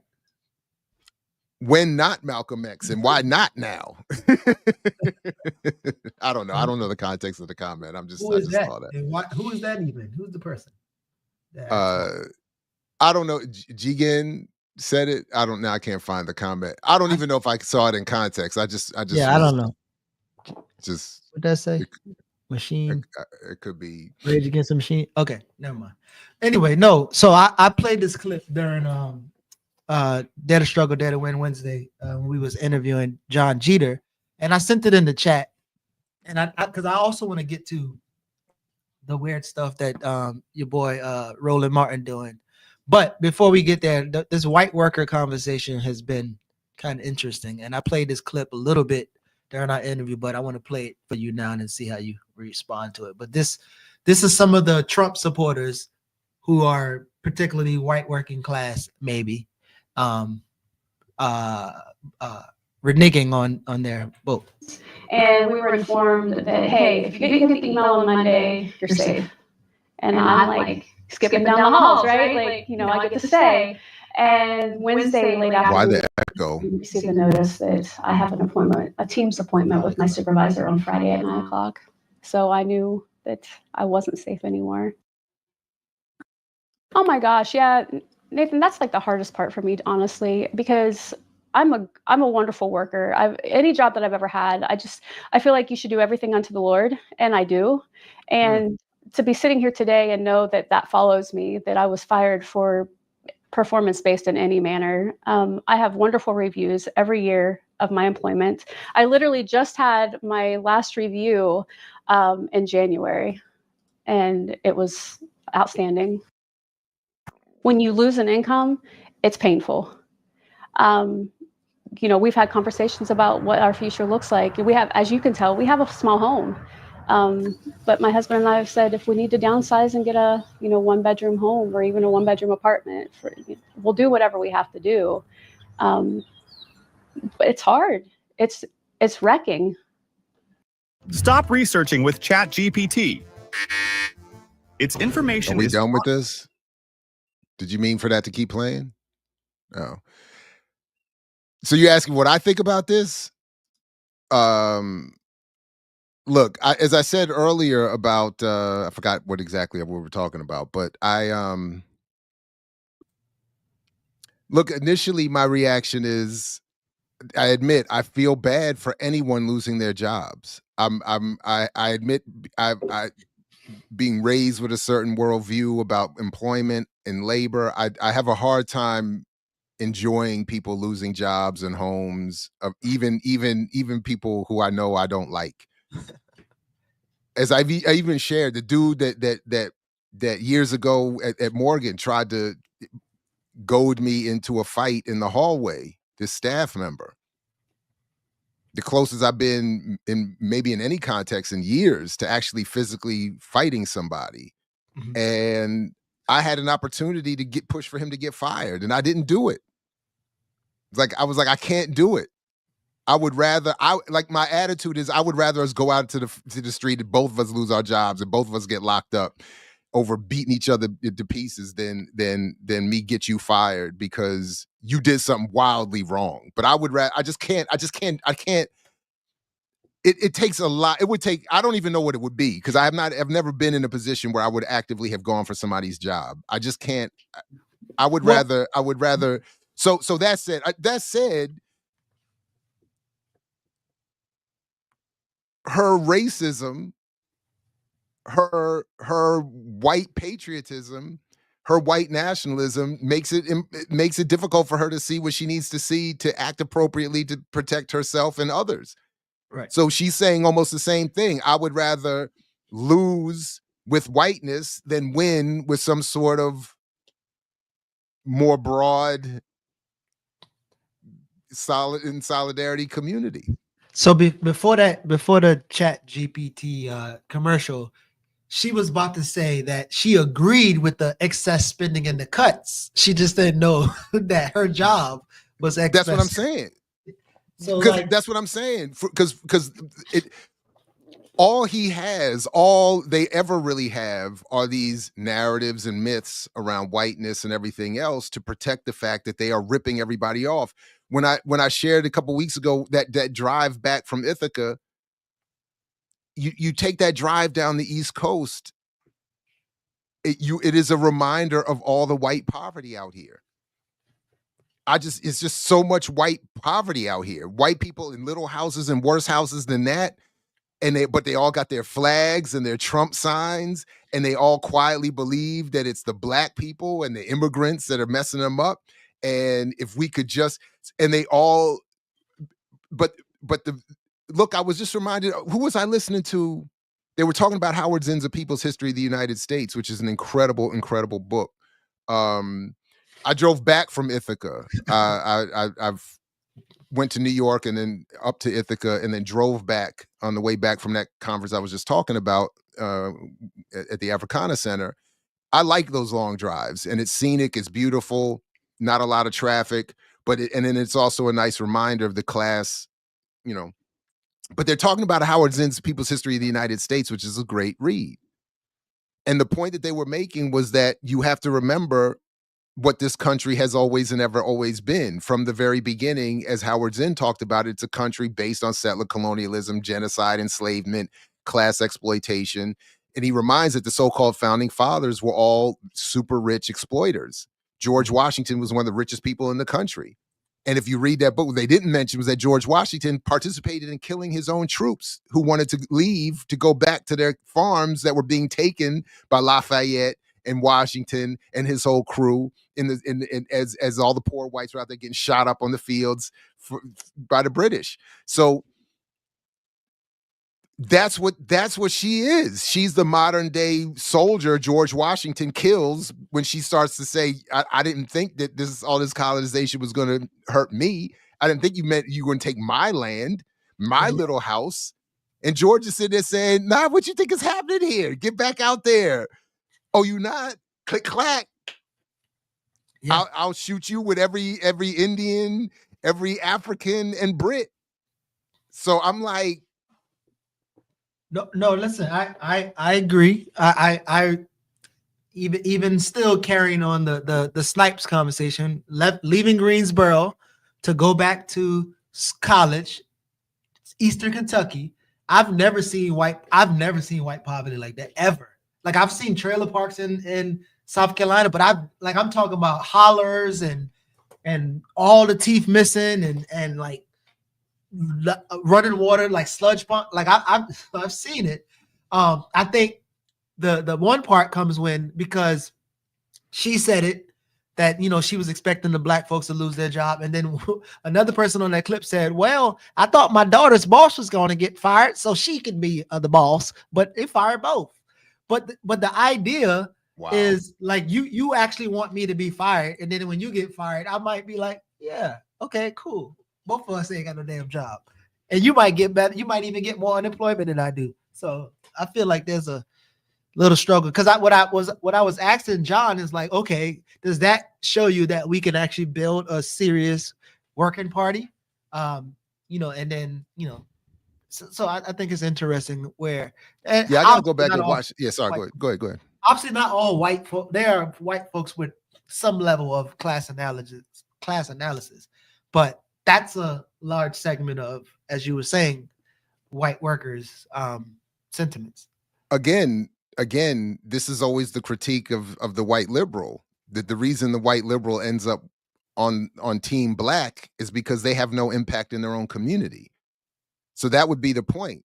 The white progressives and liberals, they need to be knocking on her door.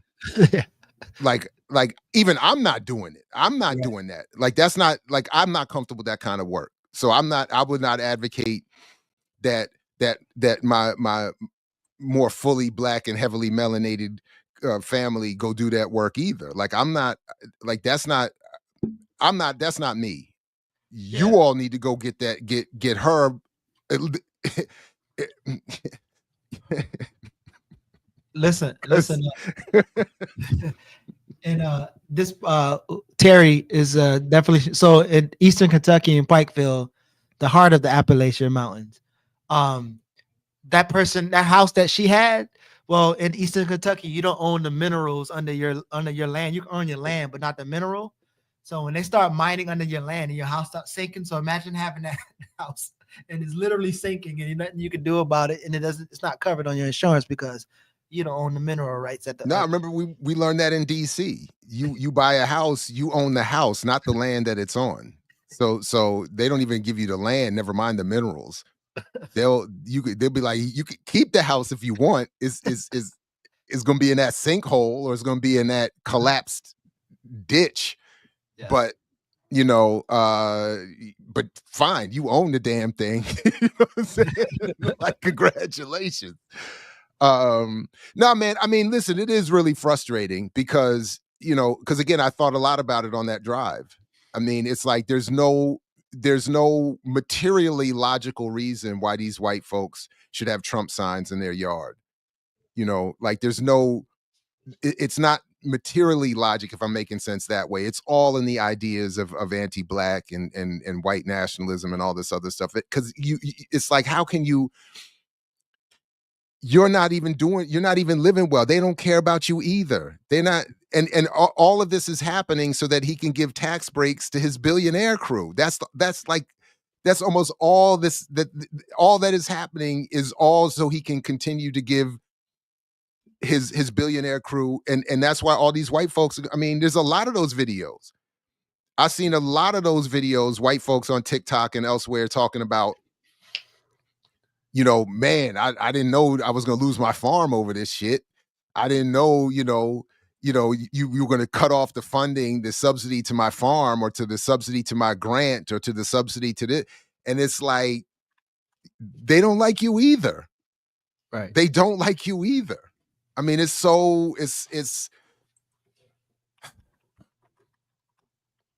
don't know, man. I was looking for this, here we go. I was looking for this group, right? Because somebody sent me this, and you just made me think of Ori's book, and I would wonder if the white awake. It's a white awake group who their goal is to teach white people about racism, but I wonder if they would teach Ori's book about the workers in Attica, and kind of showing like, yo, the motherfuckers don't care about you. They come in there, they put the prison down, and they putting the guards down with the prison.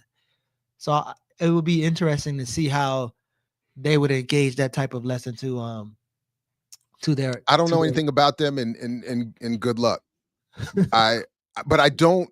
My initial reaction is please, like, white folks, don't talk to each other about race. Don't try to convince each other not to be racist. I think they should make it exclusively a class issue, because I just don't feel like I have so little confidence in the racial piece going well. Just make it just be like, man, keep you don't have to change how you feel about anybody, but you do need to change about how you act about it in relationship to that feeling. So just that I think should be the focus. Like, stop letting your hatred of these black and brown people stop you from seeing what these white folks are doing to you, and get it back. Like, I don't want I don't want anti-racist training. Like, don't waste, like, don't do that. Just do the look at how these folks are ripping you off because you hate these black people so much. That would be that's as far as I needed to go. Like, I don't need them to do a whole, oh man, that stuff makes me, it's almost triggering, having been in some of those spaces. I cannot stand it. Nothing makes me I'm telling you, nothing makes me more of a militant than liberalism. I'm telling you. Tim Wise, all of that stuff, all of those, stand up if you can identify with this category, all of those kinds of things. Let me show you. Yeah, and don't do that. Don't do that. Just I don't even know what the technique would be exactly, but don't just make it, just stay focused on what's happening to them. Like, your farm is being taken, your job is being taken, not because of this, but because of this. And if you would just vote this way or support this effort, or, you can go home to all of your Bibles and Confederate flags and, I don't care about, you want some Weather Underground. You don't want no Jane Elliott. But to the extent that I understood the Weather Underground not to be trying to convince other whites about their racism, and we're trying to get whites to act in a certain way. Yeah. But whatever work, whatever. My point is, I may not be right here, as I may not have been right earlier in the show. My point is, so all the work is good to go. I encourage all of it. Erica said that we should decode your uncle or your cousin, your homeboy, John Hope Bryant, before you get into bad shape rolling. But there's more from Bryant. Jesus Christ. It was just this one thing. It's kind of long, and I don't think we did to play all of it. Not enough white. But hold on, let me get it. Oh, is this where he made? I didn't actually watch it. Is this the thing you all sent? Where he made his reverse. He seems to have awakened to the problems of race in this society. Yeah, this dude is a genius. Everybody, this is a bona fide genius. Everybody should be following this man. In America, what would John Hope Bryant to do? Drive GDP for the next 20 to 30 years. Not enough successful white men. And it's not a racial comment. It's not a political comment. It's just good common sense. It's demographic. Kindness is so gangster. It wasn't a attaboy to white people, and it wasn't a diss to black people and brown people. It was a statement of a material mathematical fact that demographics are destiny. And for the first time in history, there's just not enough successful white men to drive gross domestic product for the next 20 or 30 years. If we don't include everybody in this economy, we're going to be, within 20 years, a nation who used to lead the world. We will not be the sole superpower. We'll be speaking Mandarin or Russian or some other language because they want to be us. No. And we won't be able to grow the economy without including all of God's children. Women, minorities, they're going to be a majority of this country within 10 years. And my rich friends need my poor friends to do better, only to stay rich. Like, literally, for the first time, we're all in this thing together, because 70% of GDP, gross domestic product, is consumer spending. And there's all this discussion about, merit. Yeah, look, nobody's going to succeed long-term unless you're smart. All right, you can get a break, but if you're dumb, can't do the job, you're out, right? Capitalism's a gladiator sport. You don't survive unless you're good. But also, relationship capital is a real thing. If you hang around 9 broke people, you're going to be the 10th. I see all the time the benefits of having the right class involved. Nah, if you hang around 9 broke people and all of them pay you to teach them how to get rich, you not broke. Ain't that right? Because he just said he got rich and broke friends. So when he's hanging around his broke friends, why he ain't becoming broke too? but John got rich hanging around broke friends, getting paid by his rich friends to teach classes to his broke friends how to not be rich, how not to be broke. Hey, let's get it. So stop lying, John. If you around 9 broke people, you running things. You a boss. That man said we gonna be speaking Mandarin and Russian because we just getting colonized by Russia and China. It also sounded like he was saying we need more rich white men or the world's going to collapse. We need more need rich white men to be successful. So I just looked it up, by the way. This whole thing about Russia challenging the United States economically is still, it's going to need a lot of help, which is why it's teaming up with BRICS and whoever else, because Russia's GDP as of today is $2.01 trillion. No, I'm sorry. Oh, so this is saying, wait a minute. So wait.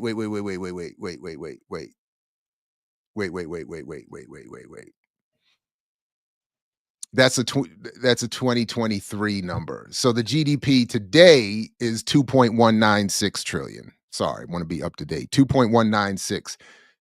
The United States is today at, well, in 2023 was at 27 trillion. So today, I don't know why it's only showing a 2023 number. But my point is, what's the math on that? More than 10 times the size of Russia's economy. So this idea that Russia is about is just by itself taking over is silly. What's China's GDP? China's GDP is 17, 18 trillion. So China we might be speaking Mandarin, but we're not likely to Russian, you know. Ni hao, motherfuckers, ni hao. You know what I'm saying? Yo, man. I watched that show with my kids. What was that show? I don't know that shit.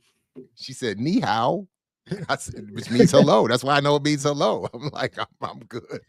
I'm good. I'm right here. Let's go. Let's go. By the way, I just saw a short documentary about the lie that Tiananmen Square was. Remember Tiananmen Square? I don't know what it says here, but I'm sure you're right, old dirty.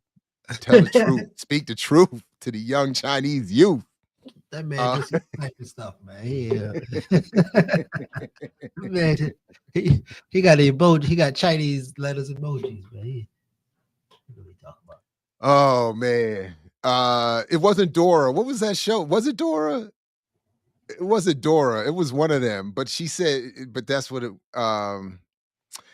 yeah, I gotta find that document. It was something on YouTube. I'll have to find it. But it was a short, its point was that the Tiananmen Square, you know, what we've gotten from it has been propaganda, that nobody was killed, that the people that instigated it were like liberal anti-communists who wanted to make communism look bad. It was a whole bunch of chicanery. And that's why we always still see that clip of that one person standing in front of the tank, but we don't see what happened next. The assumption we're meant to assume that the person got run over by the tank. But if you watch the rest of the clip, the person climbs up on the tank and ends up having a conversation with the person in the tank. And those people driving the tank had been ordered to leave. They were trying to leave, not get rid of the protesters. So that was wild. It was wild. It was wild. But I'm gonna look for it. I think I can find it before we wrap. But the man versus the tank. Yeah. So if you watch this, we see this clip all the time, and they usually stop it right here. And we're meant to be thinking that here come the troops, and this person is valiantly standing and stopping the troops. First of all, they were trying to leave. Those tanks are trying to leave. And then if you keep it rolling, you end up seeing that the person climbs up and ends up they open up the top of the tank and they're just having a conversation. Nobody's getting killed here. All right. So they try to go around the person for a while, and because again, they're trying to leave. They're not there to hurt anybody. And in fact, nobody was hurt. So you know, but they always stop the clip here, and then we're like, oh, those poor pro-democracy activists, oh, against the horrors of the Chinese and all this other kind of stuff. Yeah, and then he climbs up, or she climbs up. I'm not sure who that person is, and then they open up and they have a conversation. They just chit chat. It's they have lunch. It's like, I'm bringing you lunch. He's like, have lunch with me before you leave. He's like, I gotta go. Yeah, I was like, yeah, let me give you. I wasn't. Yeah, I was just trying to be hospitable and make sure you had some a meal for the road. You know what I'm saying? I wasn't. It's no beef. You told me I get to drive it. You cannot leave. Right. I get to drive it. Right. You told me I get to whip around in this joint real quick for a few minutes. Like what happened? So, you know, yeah. So, that's wild. But I'm with, you know, but listen, I know, you know, it's not logical, but I'm just like, look, and then the person climbs down, and then that's it. And then that's it. And he wave at him. All right, they wave. Yeah, all right, peace, man. Thanks for the muffin. Tell your mama I say hi now. Tell your mama I say hi. Right. like tell me, I'll be home for dinner. Tell auntie I'll be over for dinner. You know, it's just wild, man. It's just wild. So, but I do feel like, listen, I'm almost, look, I know this will be used against me at my Elon Musk trial, but I'm almost willing to risk the leadership of the Chinese as opposed to something that's going to have John Hope Bryant in the leadership of America. Like that, like I'm more concerned with a John Hope Bryant style leadership here than I am with anything in happening in China. And that just may be my, you know, I'm happy to be checked on that. I'll check the chat here in a minute. I just want, here we go. I found the so it's a 20-minute video from Hakeem, the channel Hakeem, and it's called The Tiananmen Square Massacre Never Happened. And I'm dropping the link in the chat now for folks to follow up and see for themselves. Because, you know, I don't pretend to know much about the history. I am incredibly, well, Black Wookie said it's a dope channel, so there you go. But I am incredibly attuned to how we are manipulated through narrative and how easily we are manipulated through narrative. So when I saw that, I just said, I'm immediately moved by this. And oh, everybody says Hakeem is solid. So good. So there it is. Peace to Roland. That was one of the better organizing trainings that I took a while back by you. But no, I went to University of Pikeville in Eastern Kentucky. But I was at EKU in Berea doing my thing a little bit too. But that's where I was at in Eastern Kentucky. So I know we're supposed to wrap here in a few minutes. What do we want to do here? Do we want to just call it a day? Do that rolling right quick. What you have for rolling? The whole thing is a little bit long, but I don't mind. Dang, that's messed up. I had this thing all set up an hour ago, and then now I've undone it. Hold on a second. But High Point in that. Listen, while you finding that, I'm gonna give a shout out to High Point. High Point is where Fantasia is from, and Rico Barrino, who also wrote the song "You Can Have Whatever You Like" by T.I. You can have whatever you like. Rico wrote that. But let me tell you something about Fantasia and her family. Her whole family can sing. Her mama, her daddy, her grandmama, Rico, and even the other young brother who is a little bit rough. But the whole team can sing. So shout out to High Point, the Trey 4, Winston-Salem, and all them people. So this, I would be, yeah, salute to all of them and all the good singers. This Roland School's DJ Envy, The Breakfast Club on Job of Journalists. When I saw this, I could not press play fast enough on this. You talk about a thumbnail doing its job. Yeah, that was some funny shit. Yeah, this is one of the best videos I've ever seen in my life.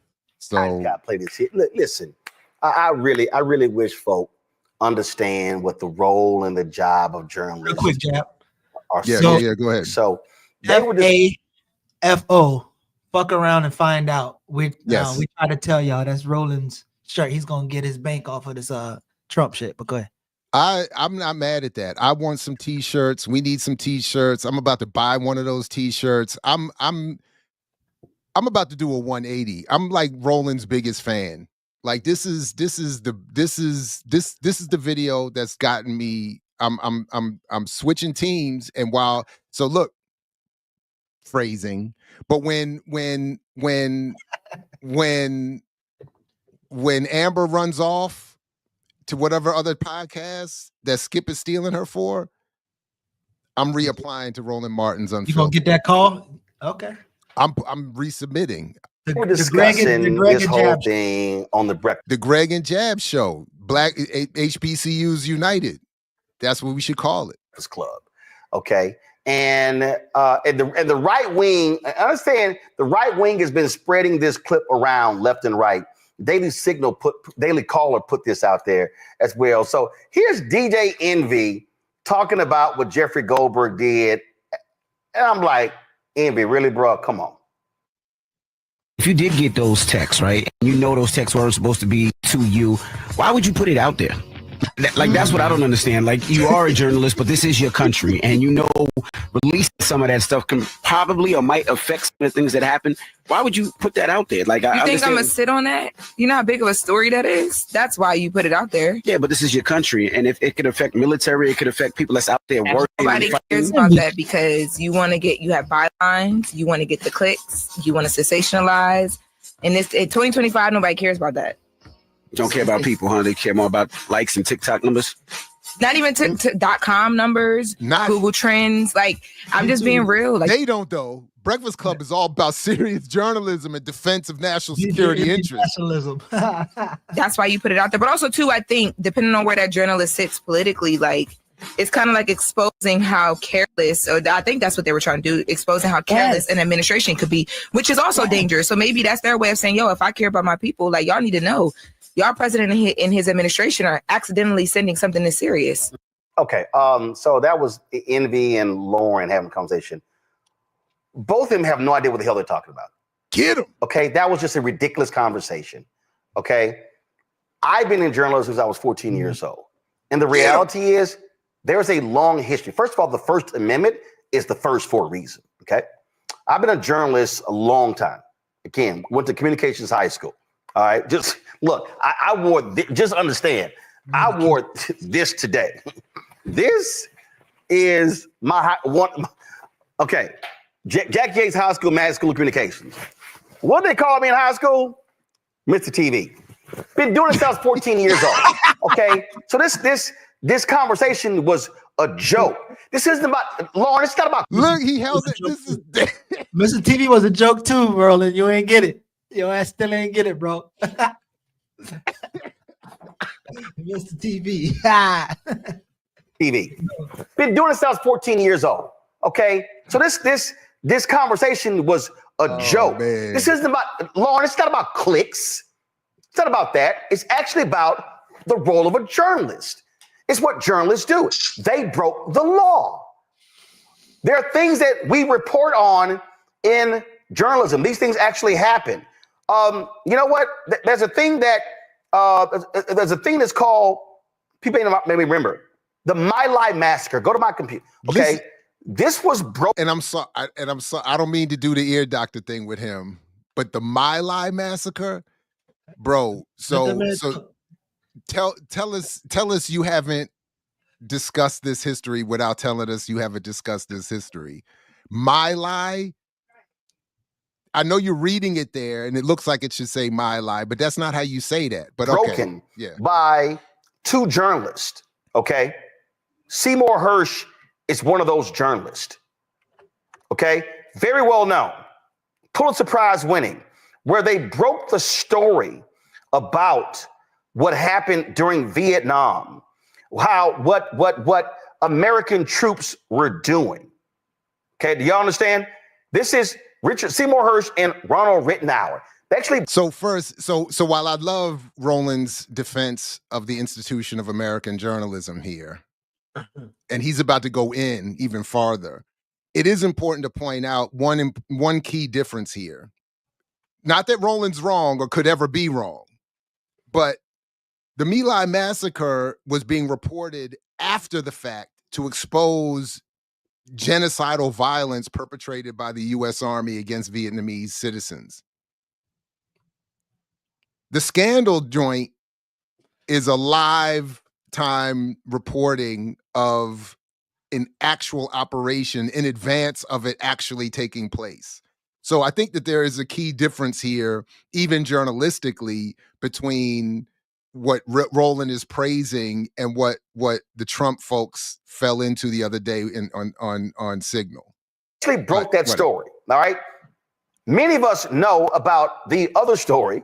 It's been documentaries, it's been movies, the movie The Post centered around it, the Pentagon Papers. Daniel Ellsberg got a hold of the voluminous history of the Vietnam War. Come on, go to my iPad. All right, this is from the National Archives, okay? It literally breaks it down. But that's my favorite part too. When you watch the show and Roland gets frustrated with his staff and he's like, come on, go to my iPad. Yeah. Go to my iPad. That's one of my favorite. But while I've interrupted, it is also important to note, as the late Ed Herman pointed out, often, submerged beneath his more famous celebrity co-author, Noam Chomsky. But it's Ed Herman who wrote eloquently in separate papers about this, that the biggest flaw of the Watergate memory, or the memory of Watergate, or the narrative around the journalism and of the Watergate exposure, is that none of the hype around what Ellsberg's reveal, not Ellsberg, but the Watergate journalists, whatever now I can't remember their name, Woodward and Bernstein, that for all the credit that they get, what is often ignored, as Ed Herman pointed out, is that all that this incident did was give cover and reaffirmation to the institution of journalism, which is itself to be condemned and flawed as an outpost of the U.S. military, state, intelligence agency, colonial interests. So what ends up happening with the Watergate scandal is that, and the reporting of it, is just what we see here. Roland Martin is using the Washington Post's exposure of Watergate as a defense of the institution of American journalism, which is itself hostile to so-called freedom, democracy, independence, certainly Black liberation. So it is, again, I don't have the ability to convey how much I have enjoyed this clip of Roland's high horse defense of journalism against the Breakfast Club, which is just it's just so. There's no beautiful. such thing as the left anymore. That's as left as you're gonna get. Rolling left. But Daniel Ellsberg, he was working with the Rand Corporation.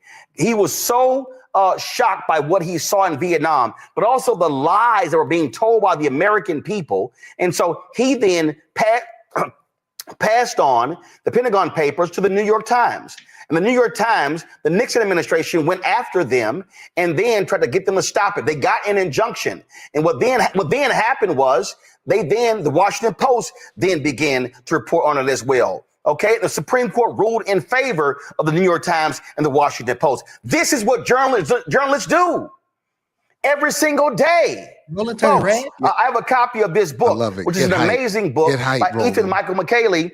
It's called The Defender. Look, I have it. How the legendary Black newspaper changed America. Okay, this is what I'm gonna show you my Amazon unpurchased copy page. This book looks like. If you read this book, you know what you will discover? During World War II, the United States actually threatened to sue and to imprison Black newspapers because the Black newspapers were writing about racism that Black troops had faced in the United States military. They wanted to charge them with treason, saying that their reporting was not in the interest of the United States. They wanted the black papers to only be writing about the war. And they said, wait a minute, y'all, there was a campaign called the Double V campaign, victory at home and victory abroad. That's what black papers were doing. This man went back 100 years to defend the black press's defense of U.S. involvement in the Second World War, in addition to, as he said, the Double V campaign of supporting civil rights for black people here. And then but then there's almost nothing else he could say for the success of 100 years that isn't associated with what he has himself been doing. A black capitalist, black bourgeoisie approach to journalism, an ad-driven, white corporate ad-driven approach to journalism. It is. I'm sorry. Go ahead. My bad. Go ahead. No, I used to let you correct me when I say that these people be lying, but because he said the U.S. government was lying when they have incorrect information, Roland is lying now. He's a liar. Oh wow! And all of those people on those spaces who be telling the truth or bullshit journalism, they're lying now. So if they're lying, if Roland can say those people are lying, then now we can say Roland them is lying. And you're right. And just to be clear, this is not me defending Envy's absurdity or the Breakfast Club. What has me all amped up and enjoying myself is this form of defense of what journalism is supposed to be. The self-righteousness that Roland can get this animated and excited about it's his journalism though. It's not like anybody left of him journalism, because again, the same energy that he's giving for his brand of journalism, he will not defend our brand of journalism. No. In fact, no. Who are whatever. He goes on Twitter and makes fun of our view counts. So yeah, just to Lauren and Envy, what about clicks? It was about the black papers writing about the racism that African Americans were facing in the United States military. We can go on and on and on with countless television stories, radio stories, newspaper and magazine about how journalists have been writing about the actions of media, writing about stuff that has been leaked. I remember when I was in Fort Worth, been a city hall reporter for the Star Telegram, when I was being leaked information about the lousy housing department there. This is what journalists do every day. And so in that clip, when Envy was talking about, well, you're an American, yes, but it has nothing to do with the issue. Do you understand? Nixon wanted to put Catherine Graham, the publisher of the Washington Post, through the ringer, the New York Times as well. I just told you they wanted to actually try black newspaper publishers for treason. So what are we talking about here? If you're going to be on radio, if you're going to be on urban... hold on, my bad. Have some facts to back it up. Whoa, Please, run that back. Run that back. Who's eating the chips? That's what Renee... Yeah. Not only the chips, but my God. And just to be clear, like the audio you hear is not from me and Geechee. Have some facts to back it up. Please, by all means. But when you put these things out to the public, who's eating shit? The public doesn't know about these things. I dare say the young audience of the Breakfast Club, they don't know. I'm not assuming, but more than likely, they ain't got no clue about the My Lai massacre. They got no clue about the Pentagon Papers. They got no clue about the many instances where journalists have actually done this because he's about to snack on it in a second. But if you're gonna do radio, have the facts. Like we need to clip that. Like I need to clip that, and we need to play that every time he says inaccurate shit. We need to run that back. That's what I think. Again, it's so.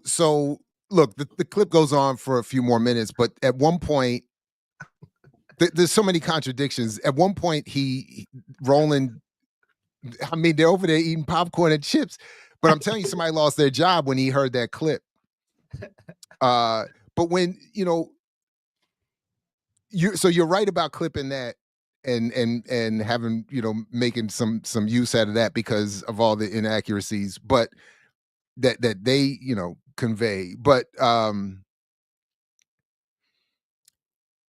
he defends Katharine Graham. He defends the Washington Post. He defends the New York Times. He defends the Institution of American Journalism. Then later, he has to contradict himself by showing a Knight Ridder report that exposed the New York Times, what was it, Linda Miller?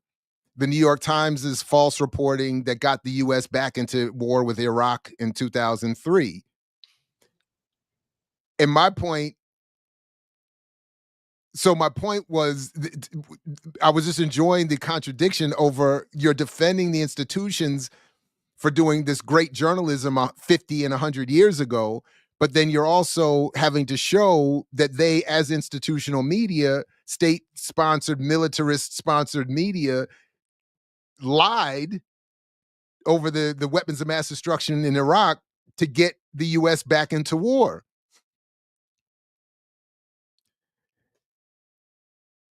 So again, it's not that Envy and them shouldn't be called to account for their ridiculousness. It's just the way that it gets to be called out by Roland Martin, who is himself doing much of the same work in terms of, but he hears somebody criticize a journalist, even ignorantly, and gets all worked up to defend this institution of journalism, which is itself a mess. So I just loved the whole thing. I just loved the only thing that does bother me is that this is again how Roland and others like him get to rebrand themselves as the real Black independent press. And give themselves a level of legitimacy. Rebrand? Did somebody say rebrand? Should we pull something up from old Roland? Oh Lord. Love them or hate him, usually going to get a headline in the Florida Echo. talks. You know, one day he's being called a loose cannon. The next day, Sarah Palin is saying, hey, he should be the VP of this country. Well, today, I will just say it was loose cannon day. A constituent asked him how many members of Congress are, quote, card-carrying Marxists. Here's what he said. I believe there's about 78 to 81 members of the Democrat Party that are members of the Congress Party. Okay, in case you couldn't read the text, he said, I believe there's about 78 to 81 members of the Democratic Party that are members of the Communist Party. Chris, you're there in D.C. Have you seen any communists today? Not today. I mean, look, as it relates to Congressman West, I think you're right. You know, love him or hate him, he has a message that he gets out. And I think this is probably why you're going to see him as the vice presidential nominee, because we'll spend too much time talking about what did Alan West say today. I do think, however, that because asinine. This is a congressman who has been, yes, stupid and asinine. I'm speaking of Congressman Alan West.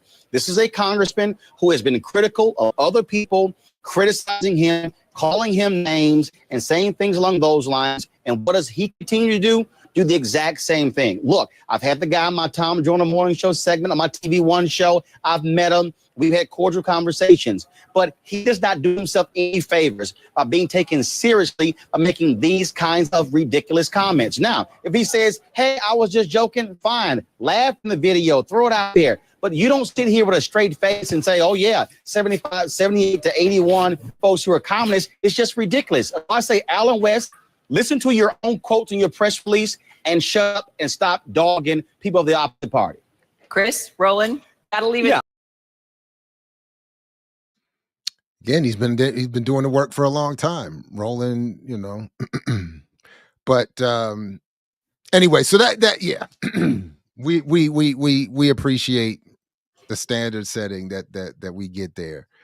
Look, man, anything you want to say before we get out of here or talk about or let folks know about? Because unfortunately we do have to wrap here, or I have to wrap here. Listen, make sure y'all get your tickets for the conference. Got to see y'all in Indianapolis.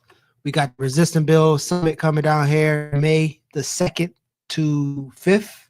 So yeah, come on down to Atlanta and get busy with us.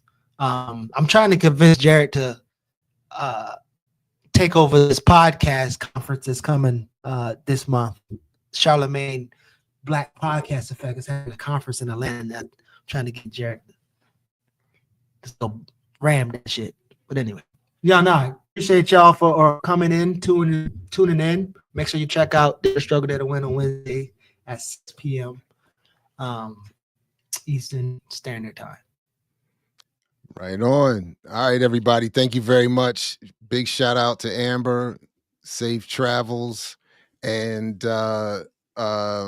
thank you all very much in the chat. Please like, share, subscribe, support the platform, blackliberationmedia.org. Make sure you have the bell rung so you don't miss all the forthcoming content. And I will see you tomorrow with Saturdays with Renee, and Monday back here with 100 Years of Malcolm X. And probably going to be doing on my channel a Saturday Night Live again. Got a special with a special guest making a debut. Uh-oh. So yeah. Thank you, everybody. Geechee, it's been a pleasure. Peace only if you're willing to fight for it, like Fred Hampton used to say. And we will catch you next time here on the Remix Morning Show. Remix.